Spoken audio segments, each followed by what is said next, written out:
I'm E.G. Marshall. I don't suppose I'm alone in a fantasy I often have when I look at some paintings. A sleepy, quiet house among trees. A street that turns a corner behind the painted buildings. A dark, mysterious cave burnt like a smoking hole in the side of a bright, sun-drenched Arizona cliff. Well, I could go on and on, but I won't. What all of them have in common is the tempting allure of dreaming that it might be possible to step into the frame and visit that house, round that corner, explore that cave. A tug so strong that it pulls you towards the canvas as though hypnotized. If you've ever had that feeling, or even if you haven't, this is what our story is all about. Watch that old man. He sits there like no one is there but him and that screwy painting. Leave him alone. The guy could be deaf or mute. A museum is a place for a lot of people. It's like an escape. I get waves from this one. I think he's got to be watched. There's something eating him about that painting, and it's our job to protect it.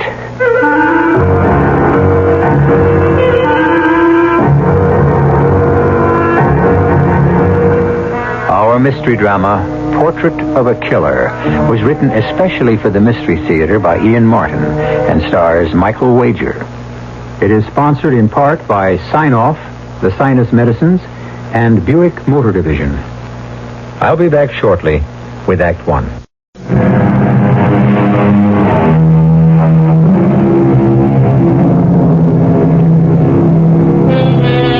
The Fresnick Museum is not one of the world's great art collections, but it is surely one of the most eclectic, by which I mean the rich man who left it and his house to the city was extremely choosy about what he liked or disliked. It contains a wide-ranging potpourri of special and disparate gems, from a Rubens to a Paul Klee, from ancient Byzantine through the most literal of English 19th century painting to the Impressionists, the Cubists, and even a smattering of pop art. And, most important to us, the only museum in the world in which hangs a W.H. Haskell, and thereby hangs our tale. Are you worrying about that picture again, Charlie? Darn thing haunts me. You know what I mean? Why don't they hang it in a better light? It's just the right light for a chiaroscuro, Charlie. Yeah, what? Italian word. Here we go again. Just because your father was born in Florence, that makes you the big art expert. Whatever you said. Well, what's the word in plain English? Well, there isn't any. Chiaroscuro means, the arrangement or treatment of the light and dark parts in a work of art, whether color or black and white. Yeah, but this painting here ain't in black and white. No, it's a monochrome. A what? Well, like it's done in different tones of all one color, kind of green-like. Oh, yeah. Now that you mention it, that's what it is. All green and spooky and crawly like cheese mold. Ugh. Charlie, you don't like the picture. Why do you move around over it all the time? It ain't me. It's him. Who? The little guy who's been coming in the last couple of weeks. Just around this time, after you go off. And? And nothing. He sits on a bench there, leaning on a stick, and keeps staring at this here picture.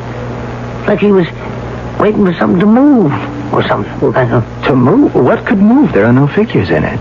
Well, I know what could move. Maybe he expects somebody sneaking around in all them trees. Oh, come on, Charlie. You're letting the job get to you. Now, I get crazy notions sometimes, living here in the past, like it was with the dead, with the quiet and all. But I thought you being older, it wouldn't get to you. I guess I was wrong. That ain't the deal, Joe.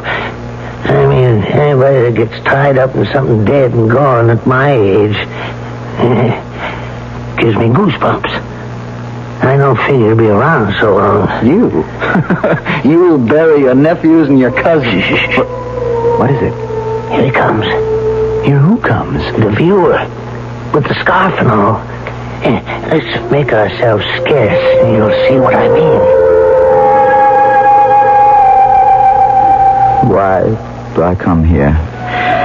Because Somewhere, sometime, a man named John Brown has to be remembered. If not for himself, at least for what he could give of himself. Who would have imagined out of all the seemingly total failure of my life, this one last unexpected piece of immortality remains, and how bitter that it had to be this, the visual representation of everything that brought me disaster and tragedy. Just watch him. Charlie, I'm hired by the museum to watch a lot more than a sad, gray old man who comes in for lunch and a rest. Look at him. He'll sit there and stare at that painting without moving from now till closing time. Oh, what is it that grabs him so? Well, why don't you ask him? You want to come with me for a minute? I'll show you why. Okay. Nice looking picture, huh? Well, it's one of my own favorites. It really seems to get to you, sir. Forget it, Charlie. Let's move. Just a second. You happen to know the artist or something? Come on, Charlie. Okay. You see? It's like no one was there but him and that screwy picture. Oh, don't bother him. The guy could be a deaf or a mute. A museum is a special place for lots of guys. It's an escape. Deaf, mute, how I wish I were and sightless, or dead. Only I cannot die as long as any trace remains, and this is all that's left. Oh, my sweet God, have I not suffered enough? Can I not at last make the final sacrifice and atone for all my crimes? Is there no way back? Some hope to change the future? I am alone. Nobody watching me. Could I step into that frame and back into the past? Could I relive it again? Somehow change the course of fate? How long will I hesitate to try? What am I waiting for? If it is to be any time, let it be now. Joe. What is it now, Charlie? The old guy sitting on the bench watching the picture. We're back at the picture again. He just suddenly disappeared. No, his age. He probably has weak kidneys. No, I don't mean that. He just walked into the alcove toward the picture, and when I moved around so I could see into it, he was gone. As though he stepped into the frame and out of this world. Hey, look, Charlie, are you all right? Oh, I'm all right, yeah. I know what I'm talking about. Now, come here. Look, Charlie, Don't argue. Come here. Now, look. Look at the picture. That picture's an obsession with you. Look at it closely. Yeah, right there, on the path, moving up towards the front door. Charlie, I think you're flipping out. Now, you know there are no figures in that painting. Just look. I'm looking. I don't see anything. It's a kiss couture, or whatever you call it. It's hard to see in the shadows and the same color in what light there is, but he's there. Just the same. Creeping up towards the door. Who's there? The viewer. The old guy disappeared from the bench. Oh, you gotta be crazy. There's nobody there. Oh, how could you see without your glasses? Put 'em on. There aren't enough crazies wander in here from the outside. I gotta live with one on the inside. Okay. So my glasses are on. Where is he?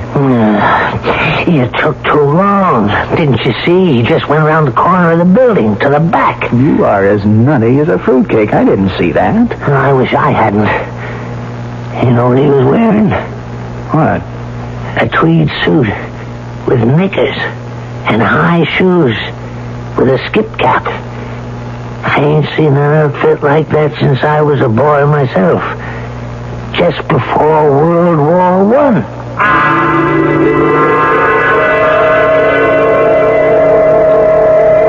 The Braxton House. That damn Braxton House. From the beginning, it both lured me and repelled me. Just the house itself. Long before I'd met and fallen in love with Polly and learned to hate Gilbert Fairley, the smooth, suave guardian her father appointed when he died. Gilbert Fairley. Surely one of the most ironic names for a man who was driven to win, but happiest when he could do it by cheating or hurting or destroying the loser. That summer of 1917, sneaking around the corner of that bewitching and lonesome house, I was bound and determined he wouldn't get away with it with me. Charlie, I don't know if you're putting me on, but if you're not, I'm really going to start worrying about you. Joe, I swear, first off, I noticed the old man had disappeared from where you were sitting. And then I seen the guy in the picture, moving, dressed just like I said. But that wasn't what scared me so much. What was it? Right here, on the path, you see where there's kind of a spot of moonlight, sunlight, or whatever it is? Yeah? Right there. He stopped for a moment, and he sort of looked back over his shoulder. Just long enough so I could get a glimpse of his face. Right, And he looked like Boris Karloff. No. But so help me, I know who he did look like. Or the way he could have looked back there around that time. Yeah, and now you're going to tell me it was your bench sitter, right? Your, what is it you call him, your viewer? That's just what I'm telling you. I lay $1 to donuts that old bum used to visit or sneak into this house around 50 years ago when he was a young guy. So, maybe he did. But what's it to you? What do you care? I don't know. I just sure give a hell of a lot to know what went on in that house that was strong enough to call a man back from today to walk through that frame to yesterday.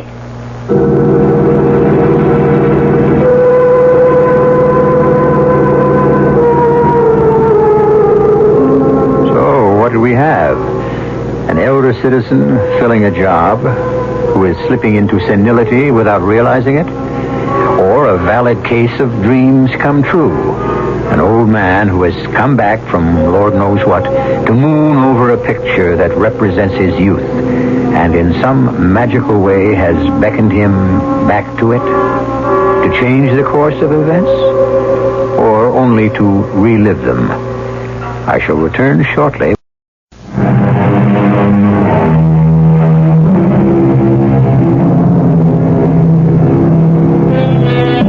It is the year 1917. America was racked with the agonizing debate over whether or not America should enter the Great War, which was raging in Europe. But somehow, individuals continued to be as absorbed as ever in their own personal problems. For example, a young man with the undistinguished name of John Brown, an artist with limited prospects and even more limited funds, fell helplessly in love with a young heiress named Polly Braxton, and she with him. I mention this only because if, I repeat, it were possible for someone to step back through a picture frame into the past, and that man happened to be John Brown, this is where he would have found himself. It was a long wait, as always, for Polly in the gazebo. But at last she came quickly and silently to my arms and back to my waiting heart. Oh, John, darling, forgive me for being so late. I couldn't get away from him tonight. It doesn't matter. Now you're here. I love you, Polly. And I love you. I don't understand why he's so dead set against you, knowing it's what I want. I'm an artist, which automatically means I have nothing. How could I support you? Who cares about money? I have plenty for both of us. Not till you're 21. Oh, I couldn't live off you anyway, Polly. Only till you're a successful artist and everyone realizes how wonderful you are. Well, I'll tell you something. I don't say I'm going to be famous, but I think I found a sponsor. Who? Mrs. Chelton Fresnick. That ancient old grass widow? Oh, grass she might be. Ancient she isn't exactly. Why, Johnny Brown, I'm surprised at you, scarcely 22. She must be all of 30 and beyond. And everyone knows her husband was old enough to be her father or more when they married. All things considered, he ought to have been your guardian instead of... Instead of me, Mr. Brown. Mr. Fairley. Gilbert, I didn't see you approaching. I made no effort to conceal my approach. I'm even carrying a torch, as you can see. I was not aware you had an appointment with Mr. Brown tonight. A clandestine appointment. I need no protection against Johnny. And I hope you never have cause to regret those words. I intend to do all in my power to make sure you don't. Now, just a moment, Mr. Fairley. I will ask you not to meddle in family matters, Mr. Brown. I'll talk to you in a moment. Polly, take this torch. Mind your way along the path. I'm not leaving. You will do as I tell you, or I swear by heaven I will lock you in your room till your 21st birthday. The torch. It will light you back to the house. Do as he says. You're sure you want me to leave? Trust me, darling. I do. Good night. You are never going to see my ward again. I'm warning you, John Brown. I'm carrying a gun at this moment and consider you a trespasser. This time I'll let you go. But if you ever show up at Braxton House again, I will shoot you on sight. I may show up with a gun myself. You won't get very far.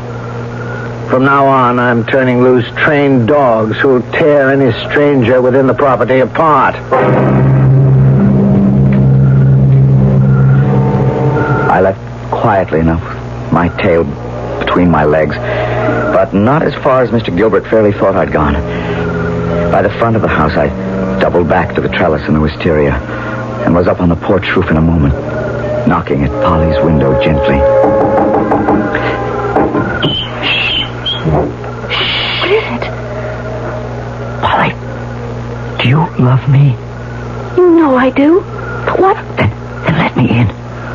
We've got to talk about our future, if we're ever going to have any. Hey, Joe. Not the W.H. Haskell again. Yeah. What is it this time? The guy that was sneaking up the path. Yeah? I just saw him climbing up on top of the porch. And one of the windows was lighted up there. Oh, come on, Charlie. Not only that, but... What happened? Nothing happened, isn't that it? The window's closed. The light's out. It's just like it was before. Yeah, and just the way it's always been. Elope, Johnny? It's our only hope. I told you what he said. He'd shoot me or turn the dogs on me if I try to come back and see you. But how? Well, how can we get married? I mean, without his consent. Cross the state line. And you're old enough in that state without consent. How would we get there? What would we live on? I have a sponsor, remember? I'm sure if I talk to her, she'll buy the rest of what I've got. She's already brought one of my paintings, and I have that saved up a whole $100. That would pay for the wedding and the trip and all. But couldn't Gilbert have the marriage annulled? Not if you... Well, I mean, not if... Oh. Oh, yes. Yes. Yes, darling. We'll do it. I'll meet you at Four Oaks on the way to church. I can borrow a Model T and we can drive all that day and make it across the state line in time to be married. By the time Fairley gets back, finds you gone, traces you if he can, everything will be... Well, I mean, it won't be till Monday morning, and by then I'm... Oh, stop stammering, darling. I want to belong to you. To be yours. And once I am, he'll just have to accept things as they are. Till Sunday. Till Sunday. You'll never regret it. You'll never regret it. If either of us could ever have dreamed. But at that moment I was too concerned with another problem that lay ahead of me, which also concerned a woman. My sponsor, Marcia Fresnick.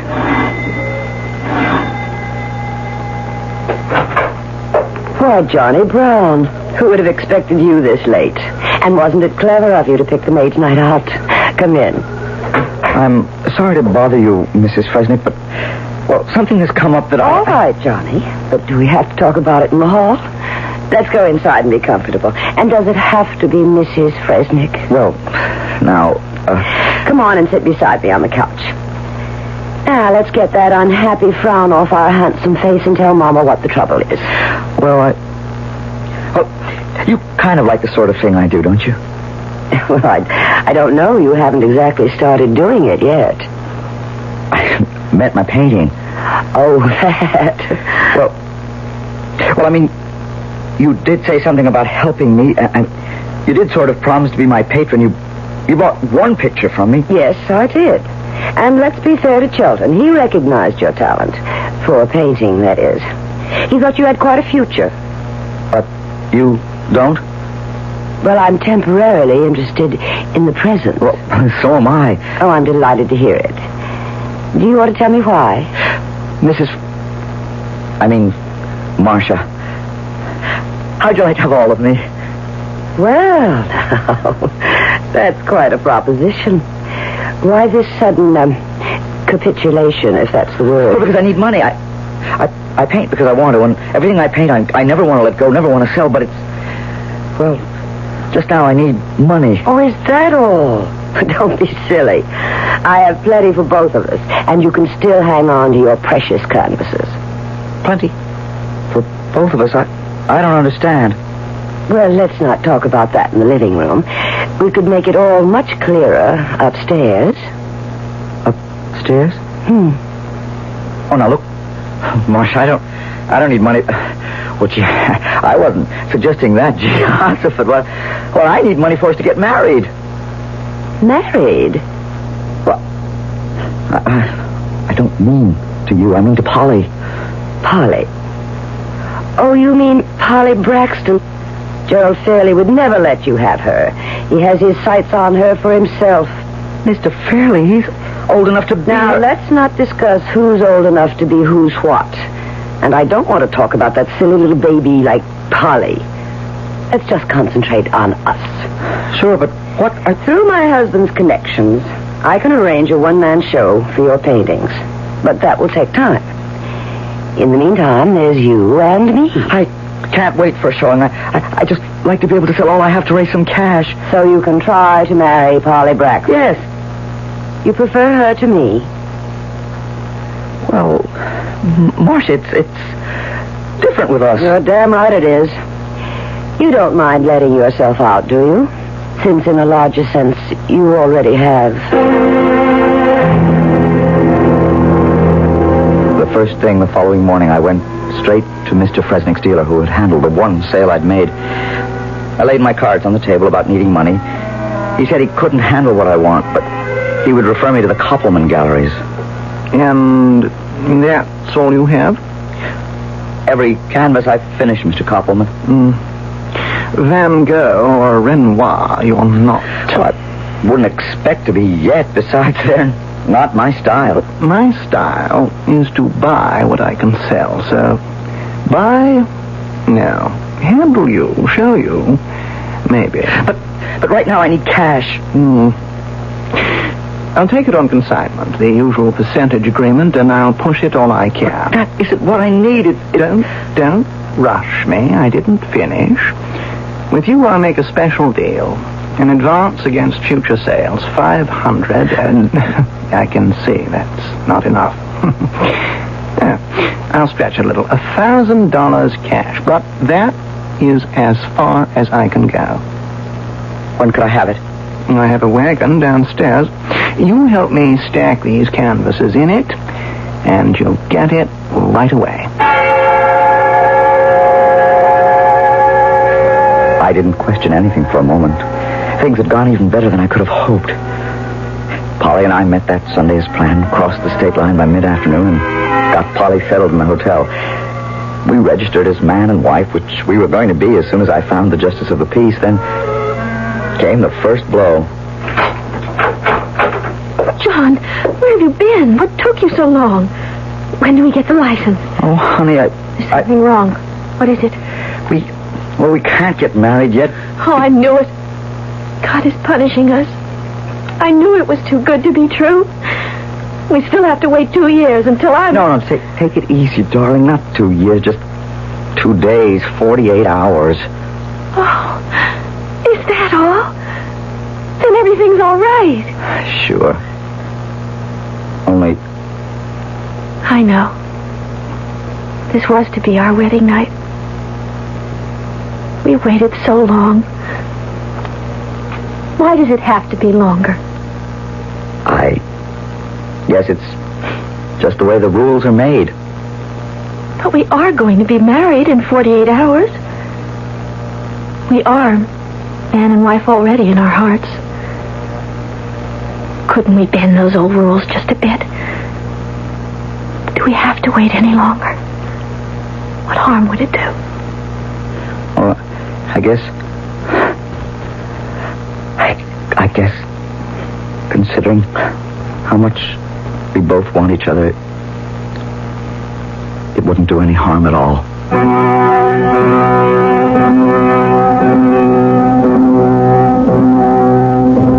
I make no moral judgments. I only comment that twice recently, John Brown has made compromises with the two most important things in his life, his art and his love. For some men, in any day and age, this has afforded no problem. For John Brown, marked by fate, or if you wish to call it retribution, it pulled his whole existence down upon him like a falling house of cards, spelled his immediate failure and final doom. I shall return shortly with Act 3.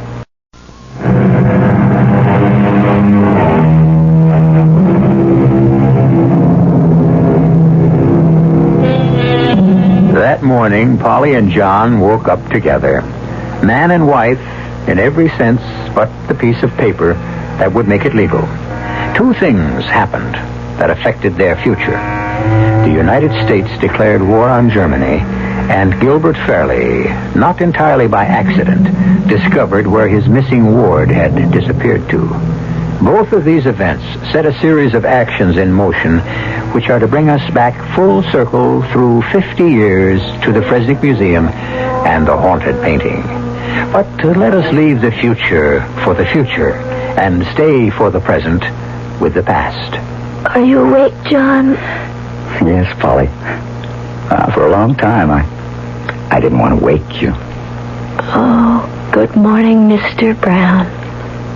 Good morning, Mrs. Brown. Husband. Wife. I feel so wicked. Me too. And in about 34.5 hours, it can all be nice and legal. Well, don't sound so bored about it. Well, I'm not, but after all, it's only a matter of form now. You're not worried about making a dishonest woman of me? Well, why should I be, since I have every intention of making you the other two? The other what? An honest woman.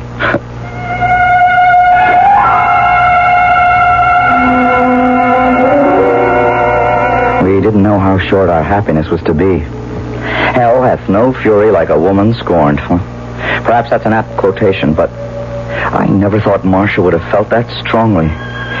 But I guess she did. I'm sorry if I'm late for lunch, Marcia. So am I. But then that's a habit of yours. Don't be cross. I am going to be very cross with you for many reasons. You intend to marry Polly Braxton. Of course. If I don't before she's 21, she could bounce me out, and quite possibly will. Where is Polly now? Darned if I know. That's why I was late for our meeting. Do you have any idea? I might. Well, it's damned important to me. Really? Why? Well, you know why. I'm not in the best of shape should my guardianship be examined now, but within a couple of years, with Polly as my wife, I need have no worries. Well, I have a piece of information that's worth your whole empire. What do I get in exchange?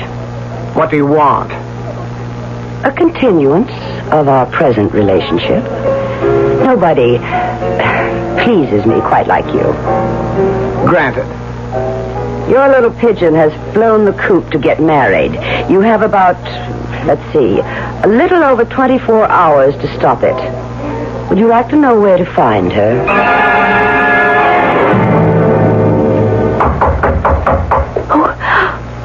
Who is that, darling? I don't know. I'm terribly frightened. Try not to be. Go into the bathroom, darling. I'll answer it. Okay, I'm coming. Oh, it's you. Where is she? Where's Polly?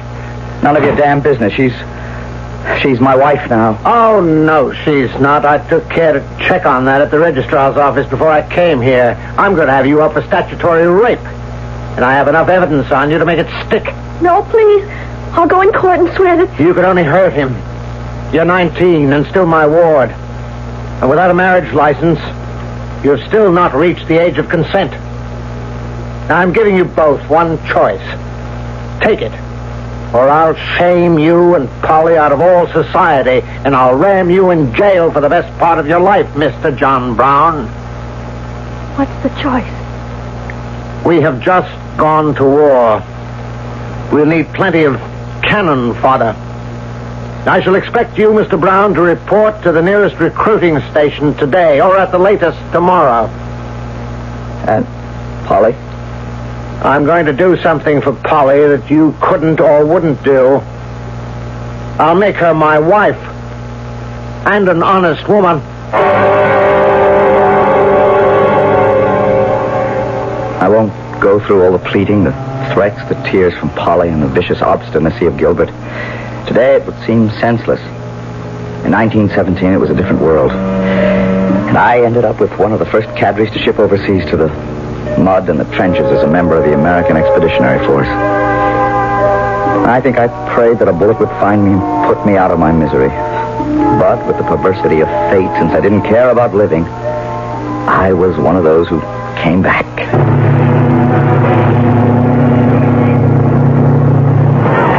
As our troop ship docked, it was delirium. Everyone in transports of happiness. There was none for me. Of all the letters I'd ever written, I'd never had one reply from Polly. I was surprised when Marcia moved out. Surprised that she was there, but surprised more than anything at how she had aged. So good to see you home, Johnny-O. Well, I should be glad to be back, or at least grateful. Where's Polly? Well, as soon as you can break free, why don't we go somewhere and talk?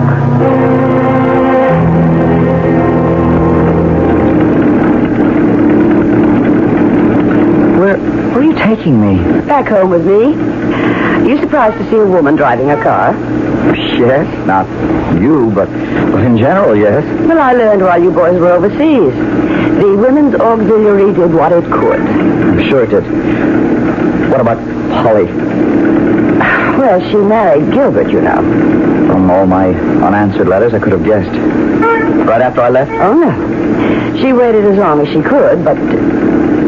You say your letters were unanswered? That's right. Dear Lord, it's worse than I thought. What does that mean? Well, I guess she could never have received them, John. I don't think she would have married Gilbert if she had. I mean, if you told her that you still loved her. I did. Oh, what's the difference now?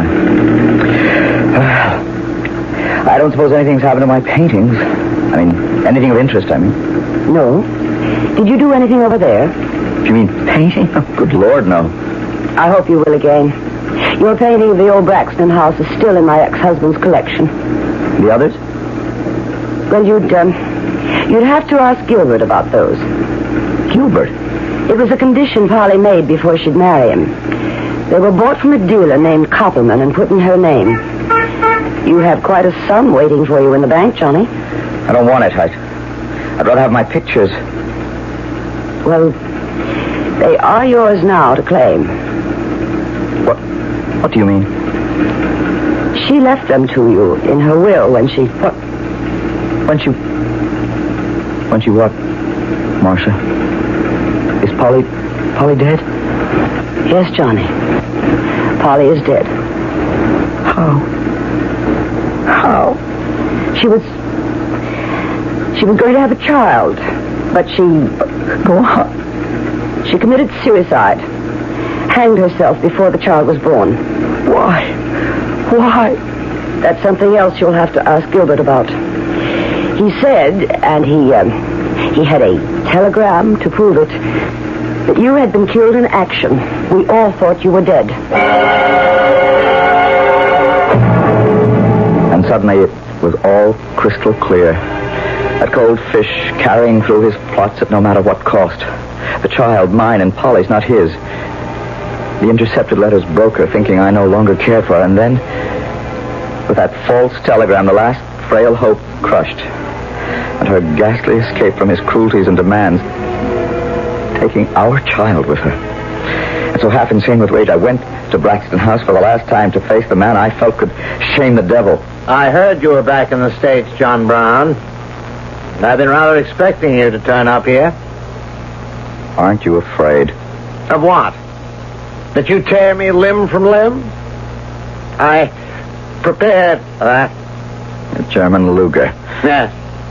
I purchased it from one of our brave Yankee Doodle boys like you. You are a fool. I'm not afraid to die. My dear Johnny, I have no intention of shooting you. I have better ways of bleeding you slowly to death, making you writhe helplessly as I have this past year. Come with me, and let me give Polly's legacy to you. I followed him from the hall up the stairs to an unused room. We entered, and I looked about the room in blank horror and blinding anger. Every canvas, save one that I had ever painted, blotted and drenched with bright red paint and ripped to tatters by knife slashes in their frames. The rest of your children. You must be mad. The destroyed ruin. How could you? My revenge for my humiliation. And now the last. I saved this one letter that I intercepted for you. Read it. I read it all. But the sentences that remain in my mind were these. You must understand, my darling, that I only married him to save you. And he will never touch me. Our child is growing inside me. And when you come back, we will arrange a divorce or an annulment so that we can be married. Please, be careful. You must come back. I love you forever now. And if God should only allow that, in the beyond. And suddenly, I went berserk. You bloody murderer! You killed her! Remember, I'm armed. You think that will hold me back? Damn you! You shot me. A lot of us brought Lugers home with us. I had mine, and it's bulleted in your gut. Get a doctor, I'm dying. It'll take a long time, though. And it will hurt. Maybe hurt enough to make up for what you did to Polly. And just to make sure, I am going to make an end of this charnel house. I am going to burn it to the ground. It can be your funeral pyre.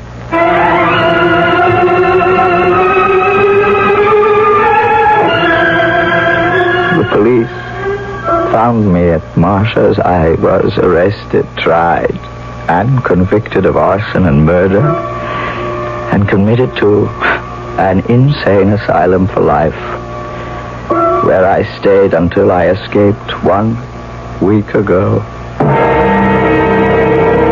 Hey, Joe, come on. Don't argue. Now, I can really show it to you. Show me what? There's a light. A bright orange-red light in that upper window. Oh, are we back at the W.H. Haskell again? Yeah. Not only that, the old bum, the visitor, he's back, sitting on the bench. Yeah, see? Yeah, I see him all right, but... Good Lord, you're right. You see? Not only the upstairs window, but the other one over there and downstairs. Yeah. Looks like the house is on fire. You damn fool, the whole picture's on fire. Look, hold him till I can get an extinguisher. So, it is finally ended. The last of everything, even W.H. Haskell. Funny. All those years ago as a boy to feel that no painter of note would be just plain Johnny Brown. W.H. Haskell sounded more like it. And in the end, even he had to go. No immortality for any of us. Johnny. Polly. Hurry up, darling. We're waiting for you. We? Me. And your son. Your son. I'm coming. I'm coming. Time at last to put an end to tragedy and face a new beginning. Yeah, that does it. Not that it'll help the painting much. It's destroyed. Oh, you were right about that, old boy. He is a vandal. Well, I guess. Yeah, I guess he'll get what's coming to him. The cops are on their way. Going to be a little late, Joe. What? The old fella here, he's gone. Dead? Yeah. Huh. I wonder what he had against that picture. I guess maybe we'll never know. You know something, Joe? I don't think I ever want to.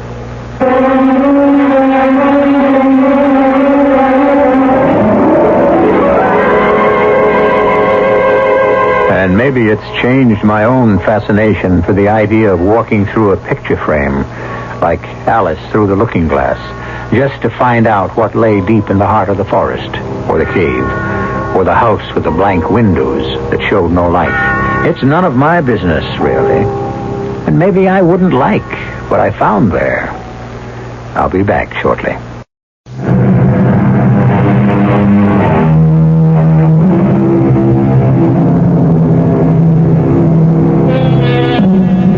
If any of you should come across a painting by W.H. Haskell, grab it for what you can, if it can be authenticated.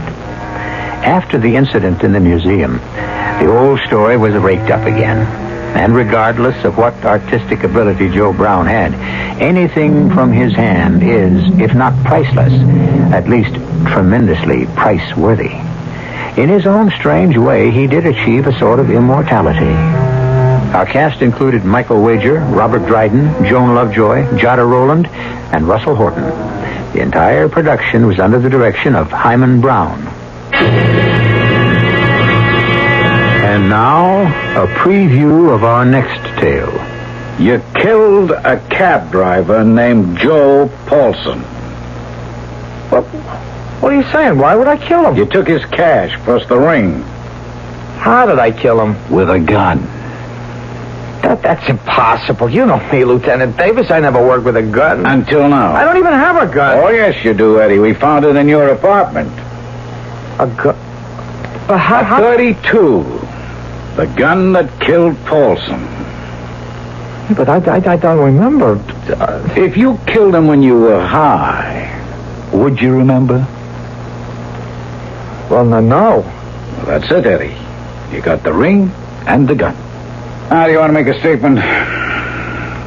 I don't remember killing him, Lieutenant, but if you've got all this evidence, I guess I did. Radio Mystery Theater was sponsored in part by Buick Motor Division and Sign-Off, the sinus medicines. This is E.G. Marshall inviting you to return to our Mystery Theater for another adventure in the macabre. Until next time, pleasant dreams.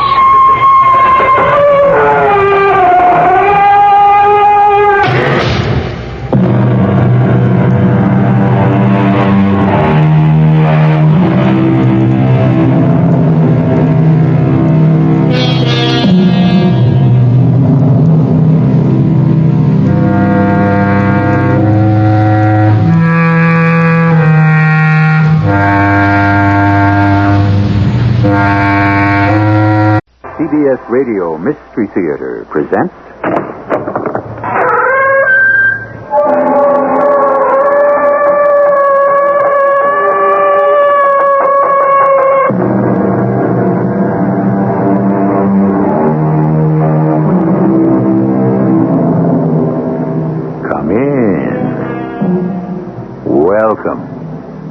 I'm E.G. Marshall. Our story is titled The Actress.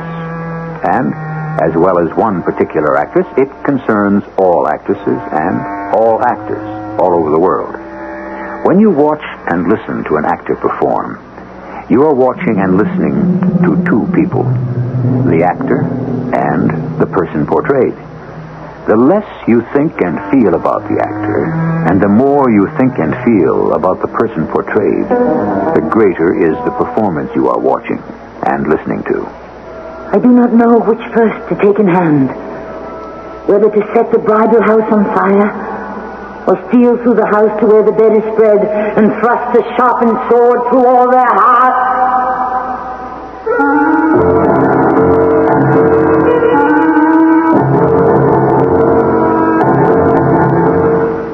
Our mystery drama, The Actress, was written especially for the Mystery Theater by Elspeth Eric and stars Tammy Grimes. It is sponsored in part by Buick Motor Division and Contact, the 12-hour cold capsule. I'll be back shortly with Act One.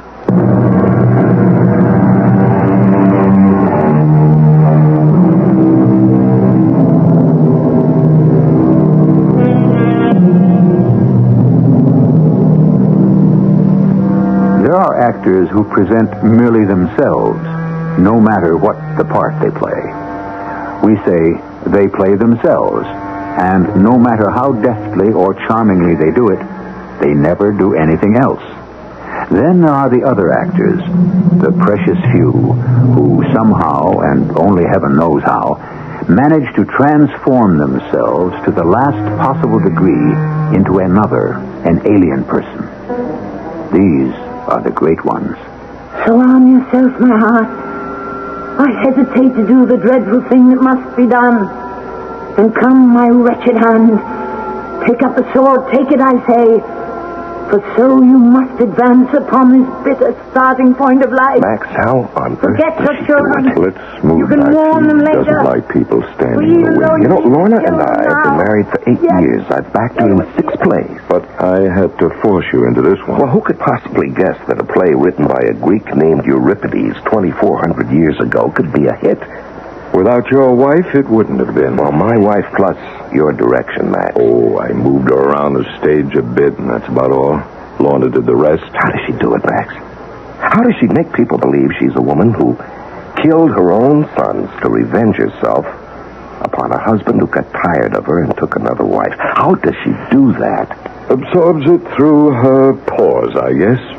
Don't ask me, I don't understand it either. Nobody really understands great acting, really great acting. They just submit to it. Yeah, but Lorna, isn't it all like that, really? I mean, at home with me, with other people, or with our son, she isn't anything like that, Max. Well, what is she like? Well, she's, like anybody else, more or less.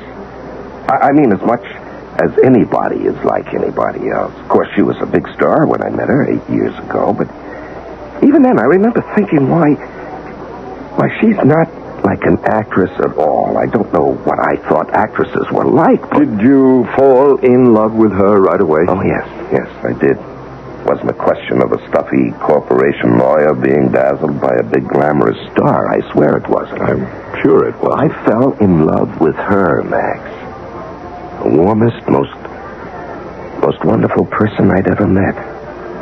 I'd been divorced for 5 years. I was going on to 60. Lorna was 40, never been married, lived with her mother. You know her mother? Yes, heaven help me, I know her mother. She never comes to the theater. No, she never goes anywhere. She never goes out of the house. Just sits by the window and stares out. I don't know what she's looking at. She just stares. That's all. She just stares. Stares and eats. You said eat? Eats constantly. Lorna's devoted to her mother. I've noticed that. She calls her up all the time. Every day, at least once. Her mother had the phone moved next to a chair by the window so she wouldn't have to get up to answer it. Yeah. She says it's her back. Her back hurts her. She has a bad back, is what she says over and over, ad infinitum. Well, maybe she has got a pain in her back. Well, Lorna believes that. With her, it's an act of faith, I guess. But I notice She doesn't take Bobby to see his grandmother very often. Bobby? Oh, yes, Bobby. Our son, Bobby. Now, we didn't get married with the idea of having children, Max. I already had 2 grown sons by my first wife, and Lorna was over 40, but it happened. A special grace from God, I guess. And, of course, it was wonderful. Bobby's almost 4 now. Well, maybe she'll bring him to the theater sometimes. I'd like to meet him. Well, I don't know about that, Max. She likes to keep her private life separate from her theatrical life. Oh, it's the curtain. Is it always like that? The applause? 8 times a week. Amazing. That old flame. Euripides was a genius. And so is your wife.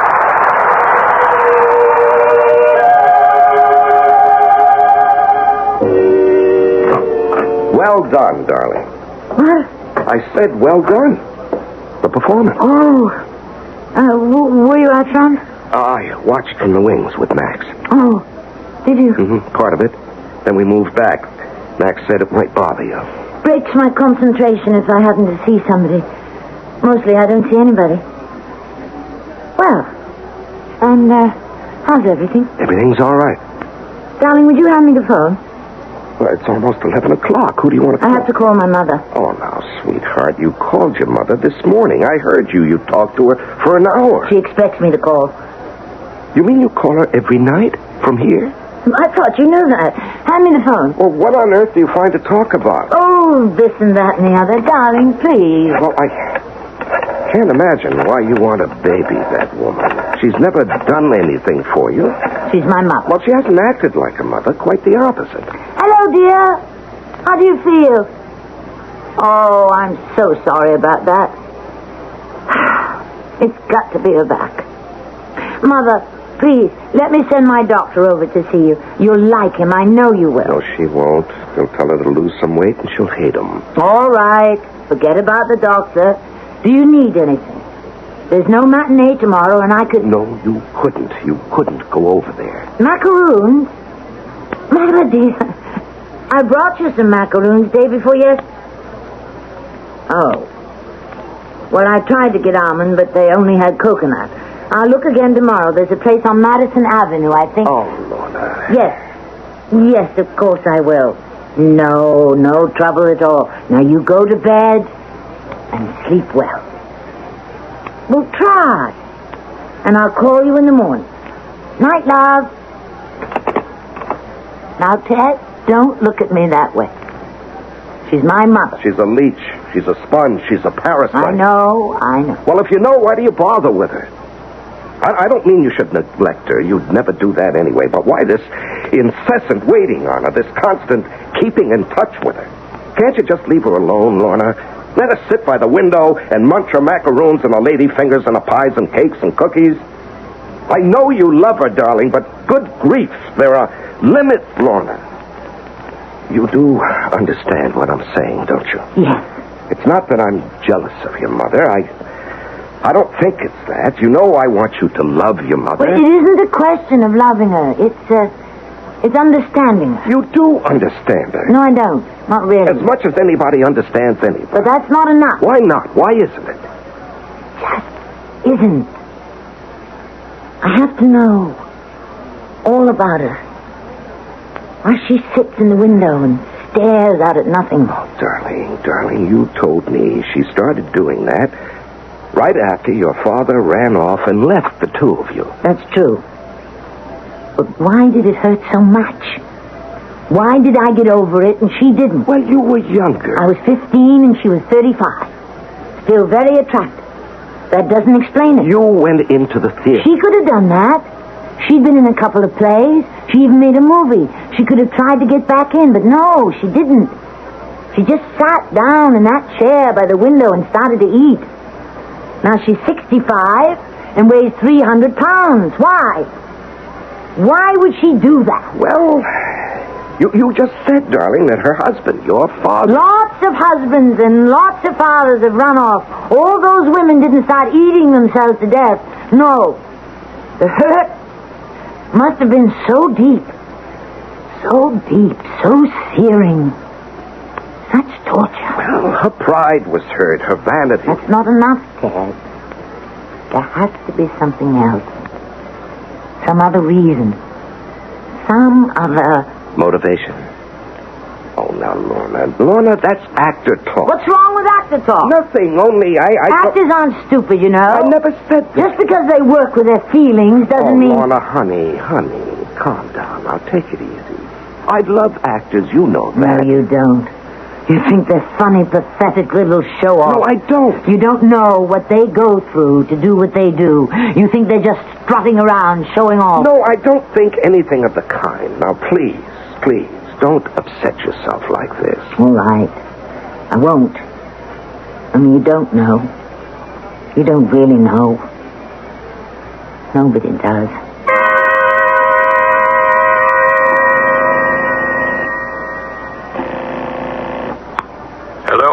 Max, this is Ted Barrett. Oh, yes, Ted. What can I do for you? Max, how much longer do you think the play is going to run? Through June, probably. It's not really a summer-type show. Why? Well, I don't think Lorna is going to last through June. What? It's beginning to get to her, Max. Well, what is? Medea. The play? The part? Well, I can't think of anything else that would account for it, the way she's behaving. Well, just how is she behaving, Ted? Well, for one thing, my first wife is in town. Helen, her name is.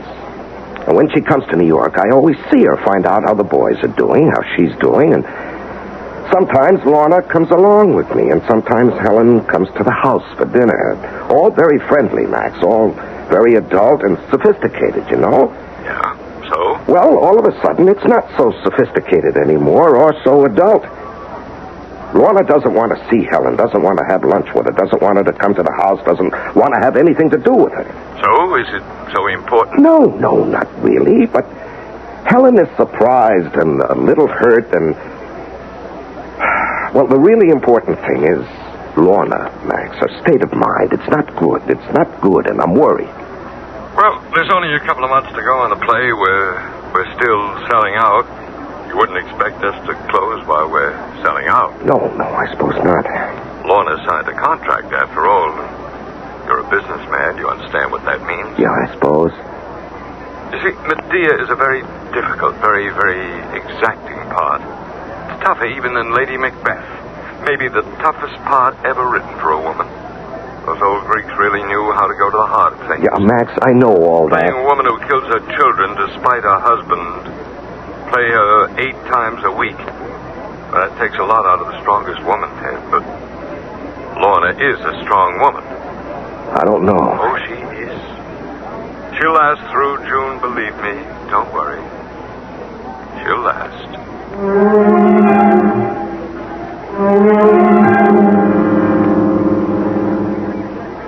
I'm sure you've heard about the tribulations of unsuccessful actors.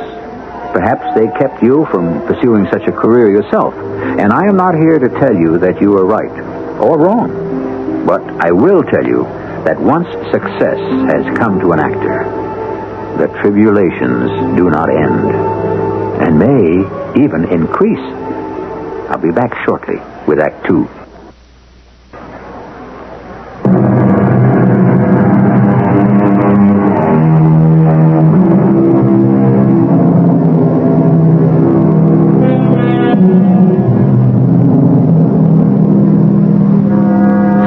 Said that everybody has 2 professions, his own and acting. People who would not dream of passing judgment on other fields of endeavor are glib and positive when it comes to estimating actors. The truth is that no one knows all there is to know about acting. And the greatest actors differ from the others in that they know they do not know. Lorna? Yes, darling? I talked to Max the other day, asked him how long he thought the play would run, and he said probably through June. Probably. It's not a good summer show. Darling, I'd like to close it now. What on earth for? Well, I think it's too much for you. The part is too strict. No, it's not. It's the hardest part I've ever played, but I can do it. Now, look, Medea is a woman whose husband cast her off. Ted, I know what Medea is all about. Took another wife. All this after she'd helped him win the Golden Fleece. Ted, really? I know the plot. You don't have to go over the whole thing. And after all that, he deserted her. Please. What's the point? The point is you have to go through all this on a stage 8 times a week. I went through all that in rehearsal. You don't think an actor suffers the whole thing every single performance, do you? Well, I don't know. I'm just a corporation lawyer. Of course not. Nobody could stand it. You do it in rehearsal. You do it, and you do it right in rehearsal. You do it completely, nothing left out, nothing sloughed over, nothing ignored. And the memory never leaves you. Memory of what? Of the feeling, darling. Of the passion, of the torment, the anguish. You never forget it once you felt it. You mean you play every performance from memory? More or less. I didn't know that's the way it was done. Of course, there's one scene I've never really played. Not really. Not to the core. What scene is that? The scene where she kills her children. The little boys. I've gotten close to it. I feel everything that led up to it. I know why she had to do it. I know it in my bone marrow. But I've never really done it. But darling, there's no such scene where she kills her children. It happens off stage. You mean you play scenes that are off stage? Well, of course. Oh, I never knew that. Why would you? Medea is a whole person. She lives before the curtain goes up. She'll live after it comes down. It's my job to know how she lived and how she will live. Wow. I'm glad I'm not an actor. You should be. Honey, Helen called this morning. She wants us to have dinner. Oh. Well, you go. Well, she wants to see you, too. Tell her, what with the play and all. Has she seen it? Well, I got tickets for her. She wants to take us to dinner before the performance. You know I don't eat before a performance. Well, I told her that, and she said, all right, then after. How about it? Huh? I'll think about it. How is Helen? Well, she's all right. She looks fine, feels fine, so she says. How are the boys? Well, they're both married, both doing well. Why? I just wondered. It must have been so awful for Helen. What was awful? Losing you? Having you marry someone else? Oh, Lorna, our marriage had worn itself out before I ever met you. Even so, I tried to think how she must have felt. Now, look, my darling, this has got to stop. This constant trying to figure out what other people feel. This identifying with other people, putting yourself in someone else's shoes. Well, why do I do it, do you think? I don't know. Is it maybe to keep from being real yourself? That's an awful thought. Yes, I know. I know. But look, to somebody like me, it seems pretty strange. It's pretty weird for somebody to spend a whole life pretending to be somebody else. There. Now, I've said it. I don't mean to hurt your feelings, darling, but I just had to say it. Forgive me, dear, but I had to. That's all right. Forgive me? There's nothing to forgive. You're quite right. It's a very strange way for a person to be. But it's the way I am. I'm going over to see Mother now. I have to take her something. Yeah, what about Helen? Are we going to see her, or aren't we? About Helen. You and she were married a long time, weren't you? 20 years. 20 years. Well, you fought to become a big, important lawyer. Helen really helped you win your golden fleece, didn't she? I'm going to put the kettle on, Mother, and we'll have tea together. If you want to. I have a surprise for you. Don't you want to hear what it is? All right, if you want to tell me. Well, I do. Look here. Here in this box. Mother, look. What are they? Almond macaroons. I looked all over for them. Finally, I found a place way downtown that makes them. They make them all the time, so now we know where we can get them anytime we want them. Isn't that nice? I hate the ones they make with coconut.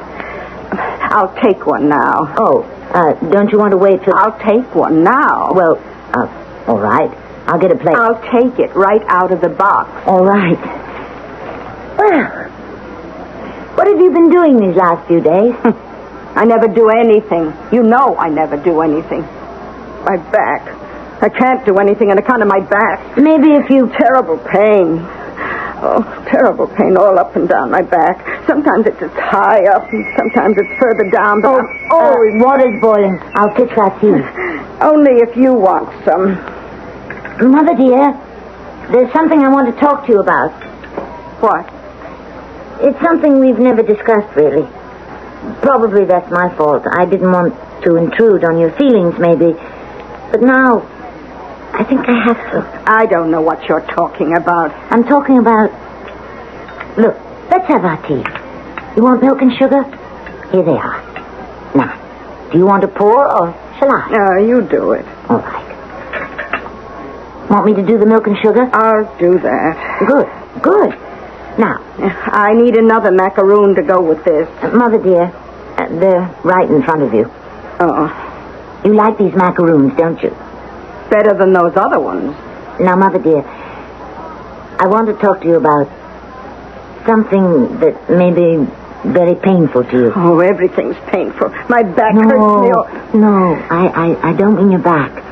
I mean something that happened a long time ago. 30 years ago, as a matter of fact. I can't remember anything that happened 30 years ago. You can remember this. Pass me another macaroon. They're right in front of you. Mother, I'm talking about when he went off and left you. When who went off? My father. Your husband. Mother, you know what I'm talking about. Oh, him. Yes, him. Tell me about him. Well, he just took off, that's all. But there must have been more to it than that. I want to hear about it. He took off, and that was the end of it. But what did you feel? You must have felt something. You must have felt a lot. Oh, I just said, well, that's the end of that. But that's impossible. Nobody just accepts things like that. Well, I couldn't make him stay. Did you try? Did you want to? Mother? Did you? I forget. Don't forget. Try to remember. Try, Mother. It was all so long ago. But I want to know. I have to know. Why do you? What's so important? I want to understand. I want to feel what you felt. What's it got to do with you? Were you angry? Did you want to hurt him? Did you feel he cheated you, robbed you, destroyed you? Oh, he couldn't destroy me. No, but he could destroy your self-respect, your pleasure in yourself, your pride, your confidence, your openness, your strength to love. Wasn't that it, Mother? Didn't he take all those things with him when he left? I survived. I'm still surviving. He couldn't destroy me. But how are you surviving, Mother? Surviving isn't living, sitting in an old chair, all day, day after day, year after year, staring out the window, eating. You begrudge me food? No. I have to have some pleasure. Because your husband took away all your pleasure. Is that it? Did he take away all your ability to enjoy things, Mother? Tell me. Is that it? Is that what happened? Nothing happened. It did. Something terrible happened, and I have to know. Tell me, what was it? I forget. Pass the macaroons, please. And listen, Ted. If you want to close the show, you've got every right to go ahead and do it. Nobody can stop you. Or Lorna can close it for health reasons. Lorna doesn't want to close it, Max. Lorna thinks she's fine. Well, she should know. I'm the one who thinks something's wrong. This obsession with getting inside other people's heads. You know why she doesn't want to see Helen on this trip, Max? She's begun to brood about how Helen felt when she and I were divorced. That was 8 years ago. She's trying to imagine herself into Helen, if you follow me. Of course I follow you. That's what actors do, Ted. They imagine themselves into other people. By the way, where is your wife? I wanted to talk to her. At her mother's. For all I know, she's trying to imagine herself into a mother. Surely you jest. Well, I wouldn't be a bit surprised. She's been working on this one for years. Max, I said a terrible thing to Lorna. I wish I hadn't said it. What was this terrible thing you said? Well, I was talking about this identifying with people, putting yourself in other people's shoes. And I said maybe she did it to keep from being herself. I think you may be right. Well, Lorna said it was an awful thought. Look, Ted, I have to be going. It's getting late. Oh, hold on, Max. I think Lorna's back. I hear a taxi stopping out front. If she says she wants to close the show, we'll close it. No argument. No, she's still working on a scene, she says, where Medea kills her children. But that happens off stage. Yes, I know it does. She says that doesn't make any difference. Yep, she's back. Hello, darling. Max is here. Hi, Lorna. No. Been to see your mother? Yes. How is she? She wouldn't tell me. She wouldn't let me feel her pain. You mean her back? I mean her pain. Look, I'm going upstairs and see how Bobby is. I think he's taking a nap, Lorna. I better go, Ted. No, stick around, please. Lorna doesn't look quite right to me. I can talk to her some other time. No, Max, please stick around. A couple of minutes, that's all. Lorna, is Bobby asleep? You must not think me poor in spirit. Weak and gentle. I'm quite the opposite. Lorna. Max, up here. I know what evil I intend to do. But stronger than my reason, thought is fury. Lorna, what are you doing? What have you got in your hand? Is that a knife? Let me see. Let me see. What is it, Ted? It is. It's a knife. She was going to kill the boy.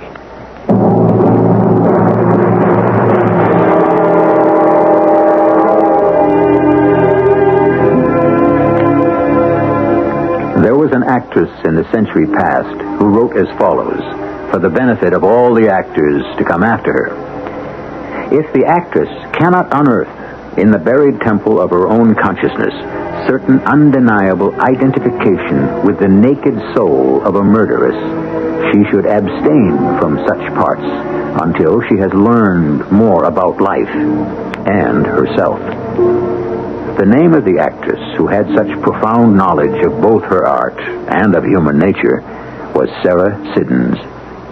I'll be back with Act 3 shortly.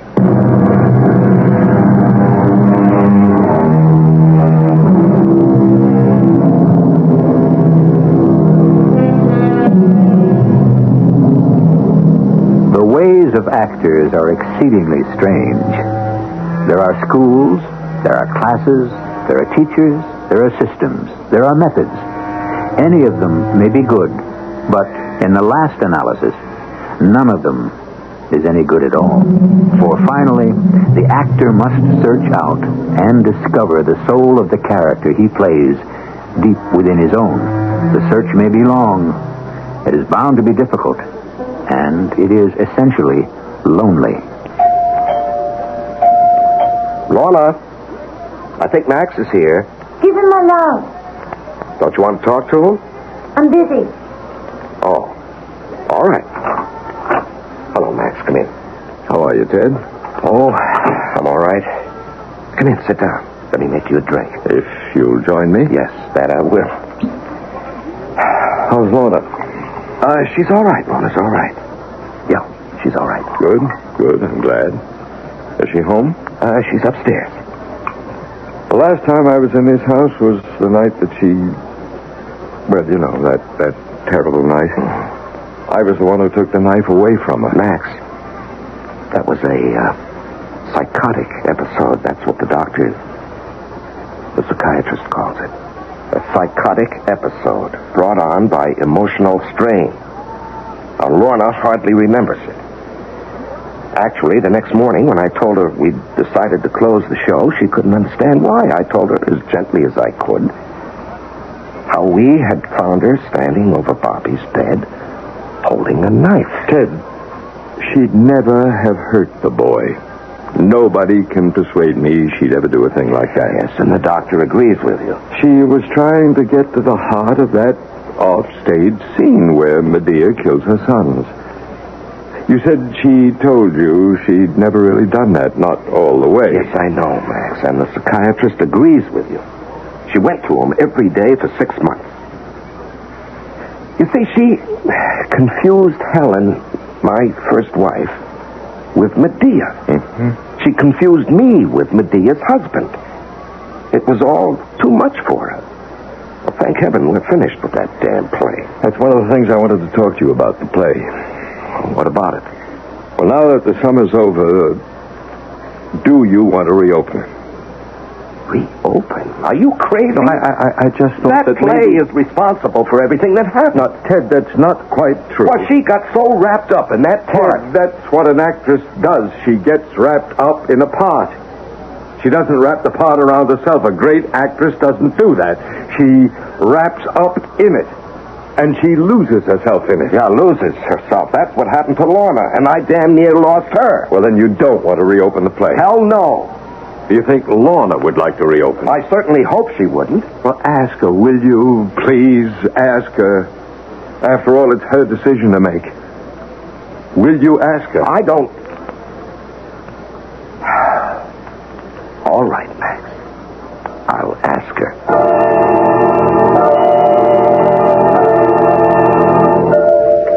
Mother, dear, it's Lorna. How are you, sweetie? I just called to tell you I'm coming over in a little while. I haven't been able to get there much lately because, I had a little trouble. I wasn't well. Not sick exactly. Well, yes, I was sick, but I'm all right now. Oh, I know it must have been hard for you, but I'll make it up to you. You'll see. Now that I'm not working. I'll be able to see you more often. Yes, I have the list of things you want. No, I won't forget the macaroons. Almond, I know, not coconut. I've already bought them. They're sitting right here beside me. Come in. Someone at the door, Mother. See you later. Darling, I'm not interrupting you, am I? I was just talking to Mother. I'm going over there. Take her some things. Did Max leave? Yeah. Did you give him my love? Yes, darling. He was sorry he didn't get to talk to you. What did he want? Anything in particular? Well, it was about reopening the play. Oh. What do you think? Should we? You're kidding, aren't you? Kidding? Why should I be kidding? Well, I didn't even want to suggest it to you, but Max insisted. He made me promise. I thought, of course, you'd say no. It'll cost money to reopen. I don't care about the money. It's you. But I'm all right now. After what that play did to you? Ted, darling, don't blame the play. If it hadn't been for the play, the part... But I've got it under my belt, as they say. I know all about Medea now. There isn't a particle of her I don't know. How she walks, how she breathes, everything about her. I think it might be fun to play her again. Fun? I don't understand you, Lorna. You or any actor. I just don't understand any of you. Don't try. I'm not sure we're worth understanding. We're perverse and childish and confused. The only time we're not any of those things is when somebody gives us words to say that aren't our own. Then we're tractable and mature and very sure of ourselves. I don't know why that should be, but that's the way it is. Darling, I love you. You know I love you. I honestly believe you do. Why, I don't know. But I believe you do. And I'm very grateful. Lorna, let me take you away someplace. Don't go back into that play. Let's go abroad. Later, maybe. When? How much later? Oh, after Thanksgiving. Does that mean you won't reopen the play? If you don't want me to. Now, you know I don't want you to. Then I won't. Then why can't we go now? This is the ideal time. There's something I have to do here first. Something I've been trying to do for a long time. And now I think I know how to do it.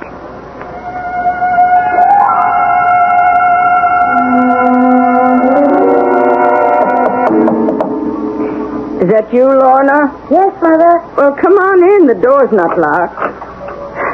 I never lock the door in the daytime. You should know that by now. Only when I go to bed. Then I lock it. Did you bring the stuff? Yes, I did. Well, let's see it. I want to put some of it in the refrigerator first. Did you bring the macaroons? Yes. Almond? I told you I got them on the phone. I hate the coconut kind. I know.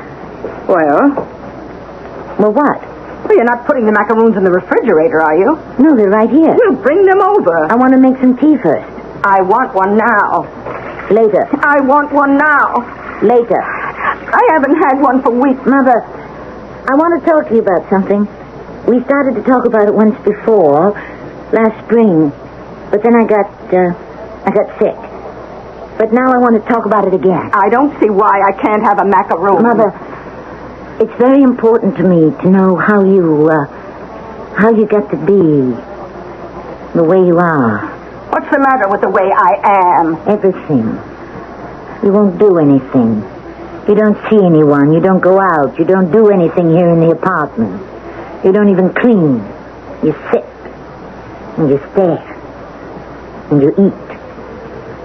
You're killing yourself, Mother. Inch by little inch. You're killing yourself. I do what I want. Do you want to kill yourself, Mother? My life is mine to live as I see fit. Mother, when he went off and left you, how was it? What did it feel like? Oh, I know people talk about rejection. I suppose you felt rejected. But that's such a prissy word, so bloodless, so stiff, so dried out. There must be other words. Words with life in them, with feeling, with passion. I don't know why you're so mean to me. As though you've been kicked. Is that how you felt? As though you've been thrown down and spat on? Was that it? My own daughter. As though you've been stripped down to nothing? As though you've been stripped naked and found ugly? Mother, tell me. You've got no right to talk to me about such things. But I have to know. Don't you understand that? I have to know. I can't keep coming here and bringing you things to eat and never knowing how you felt, how you feel, how you got to be the sodden mess that you are. Well, I don't want to talk about it. I don't want to talk about anything.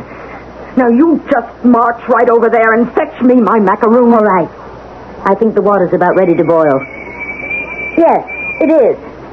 I'll make tea. I don't want to wait for tea. It'll only take a minute. Bring me a macaroon. I'm going to put them on a plate. Oh! Now tell me about when Father ran off and left you. No. All of it. I want to hear it all. Everything you felt.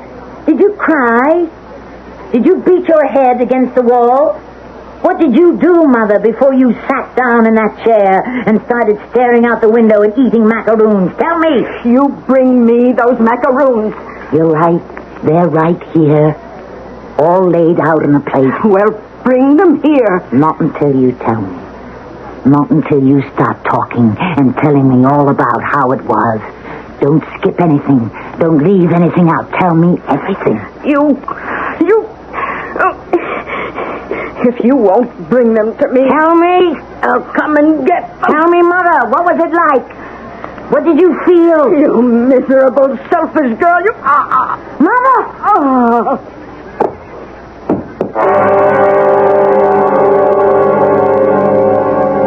It was a heart attack.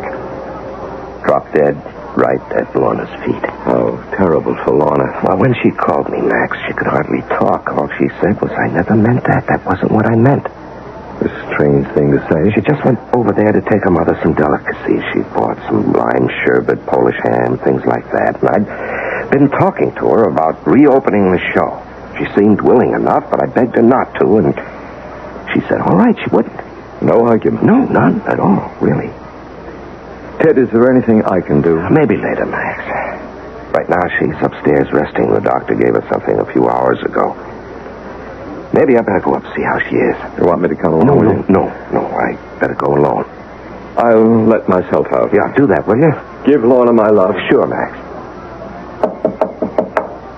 Lorna? You asleep, honey? You think you might want to get dressed, come downstairs for a little dinner? Lorna? Honey?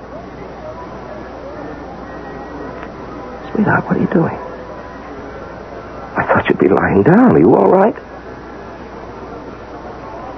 Lorna, you don't want to sit here by the window all alone like this. Why don't you throw something on, come downstairs with me, and... Lorna? I can't do that.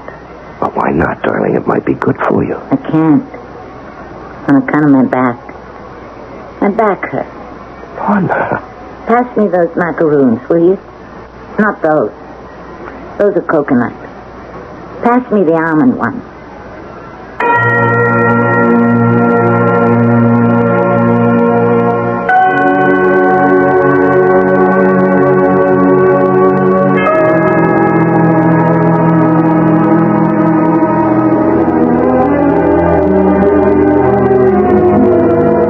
About the art of acting, Ellen Terry, the lovely and magical English actress of the 18th century, is supposed to have said, "Think what the words mean, my dear, and let them pour out."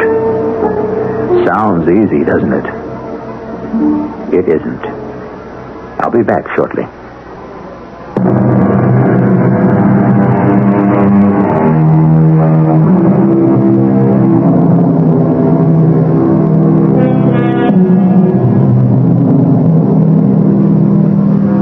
Why do actors choose such a difficult, such a perilous career? So beset with problems, so riddled with uncertainties, why do they persist in devoting themselves to concepts not their own, struggling to give form and substance to someone else's fantasy? Why do they do this for all of their lives and ask nothing better?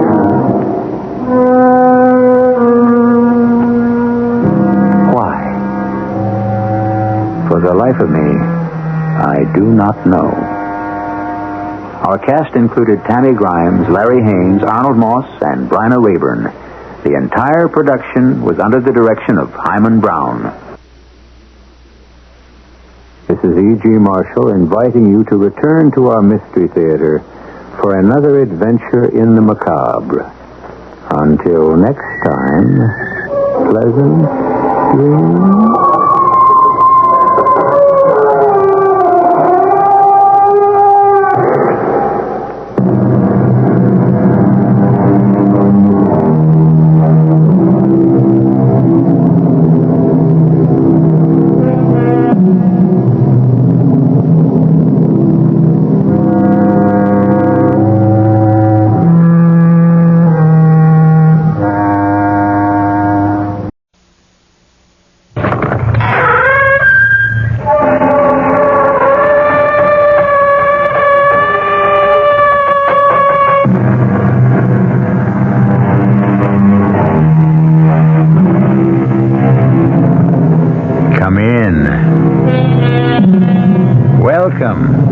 I'm E.G. Marshall. There is more than the fear of the supernatural, the unknown. There is the terror that stalks the streets of our cities, and the nightmare of sudden accident that can erode a man's soul and destroy faith and hope. This story begins in an old limestone house, once an extravagant mansion, now a walk-up apartment building. And we start at the top, in the tiny two-room flat occupied by an elderly single lady as she opens the door after the long climb. Our mystery drama, The Deadly Blind Man's Bluff, was written especially for the Mystery Theater by Ian Martin and stars Mason Adams and Augusta Dabney. It is sponsored in part by Buick Motor Division and Contac, the 12-hour cold capsule. I'll be back shortly with Act One. Say, do you know what happens this time of year? The swallows come back to Capistrano. Nope. The buzzards come back to Hinkley Ridge, Ohio? No. Bulldogs all over the world begin to shed? Not even close. Oh. This, my friend, is the time of year when you can get a super little deal on the practical but elegant Buick Apollo. And just between you and me, it may very well be the best chance you'll ever have to buy a Buick. I could have sworn this was Buzzard Day in Hinkley. Hinkley. Most appetizers you eat, but there's one appetizer you drink. Dubonnet. Before that's the time to think about some Dubonnet to drink. Before a meal by day or night, it helps to whet your appetite. Before, it's the time before for Dubonnet. Think of Dubonnet as an appetizer. It's the wine you drink before meals, before lunch, before dinner at cocktail time, before whatever you've got cooking. It helps to whet your appetite, whether you serve it straight, on the rocks, with a twist, or soda. Dubonnet before makes what comes after that much better. Dubonnet. It all started in France, of course. Before, yeah, before. The time before, A product of USA. Dubonnet Company, New York, New York. Hi, Dave Herman here, reminding you that my analysis of this Sunday afternoon's football game, the Jets against the Buffalo Bills, is brought to you in part by your local Chevron dealer. Broadcast time is at 12:35 over WOR Radio.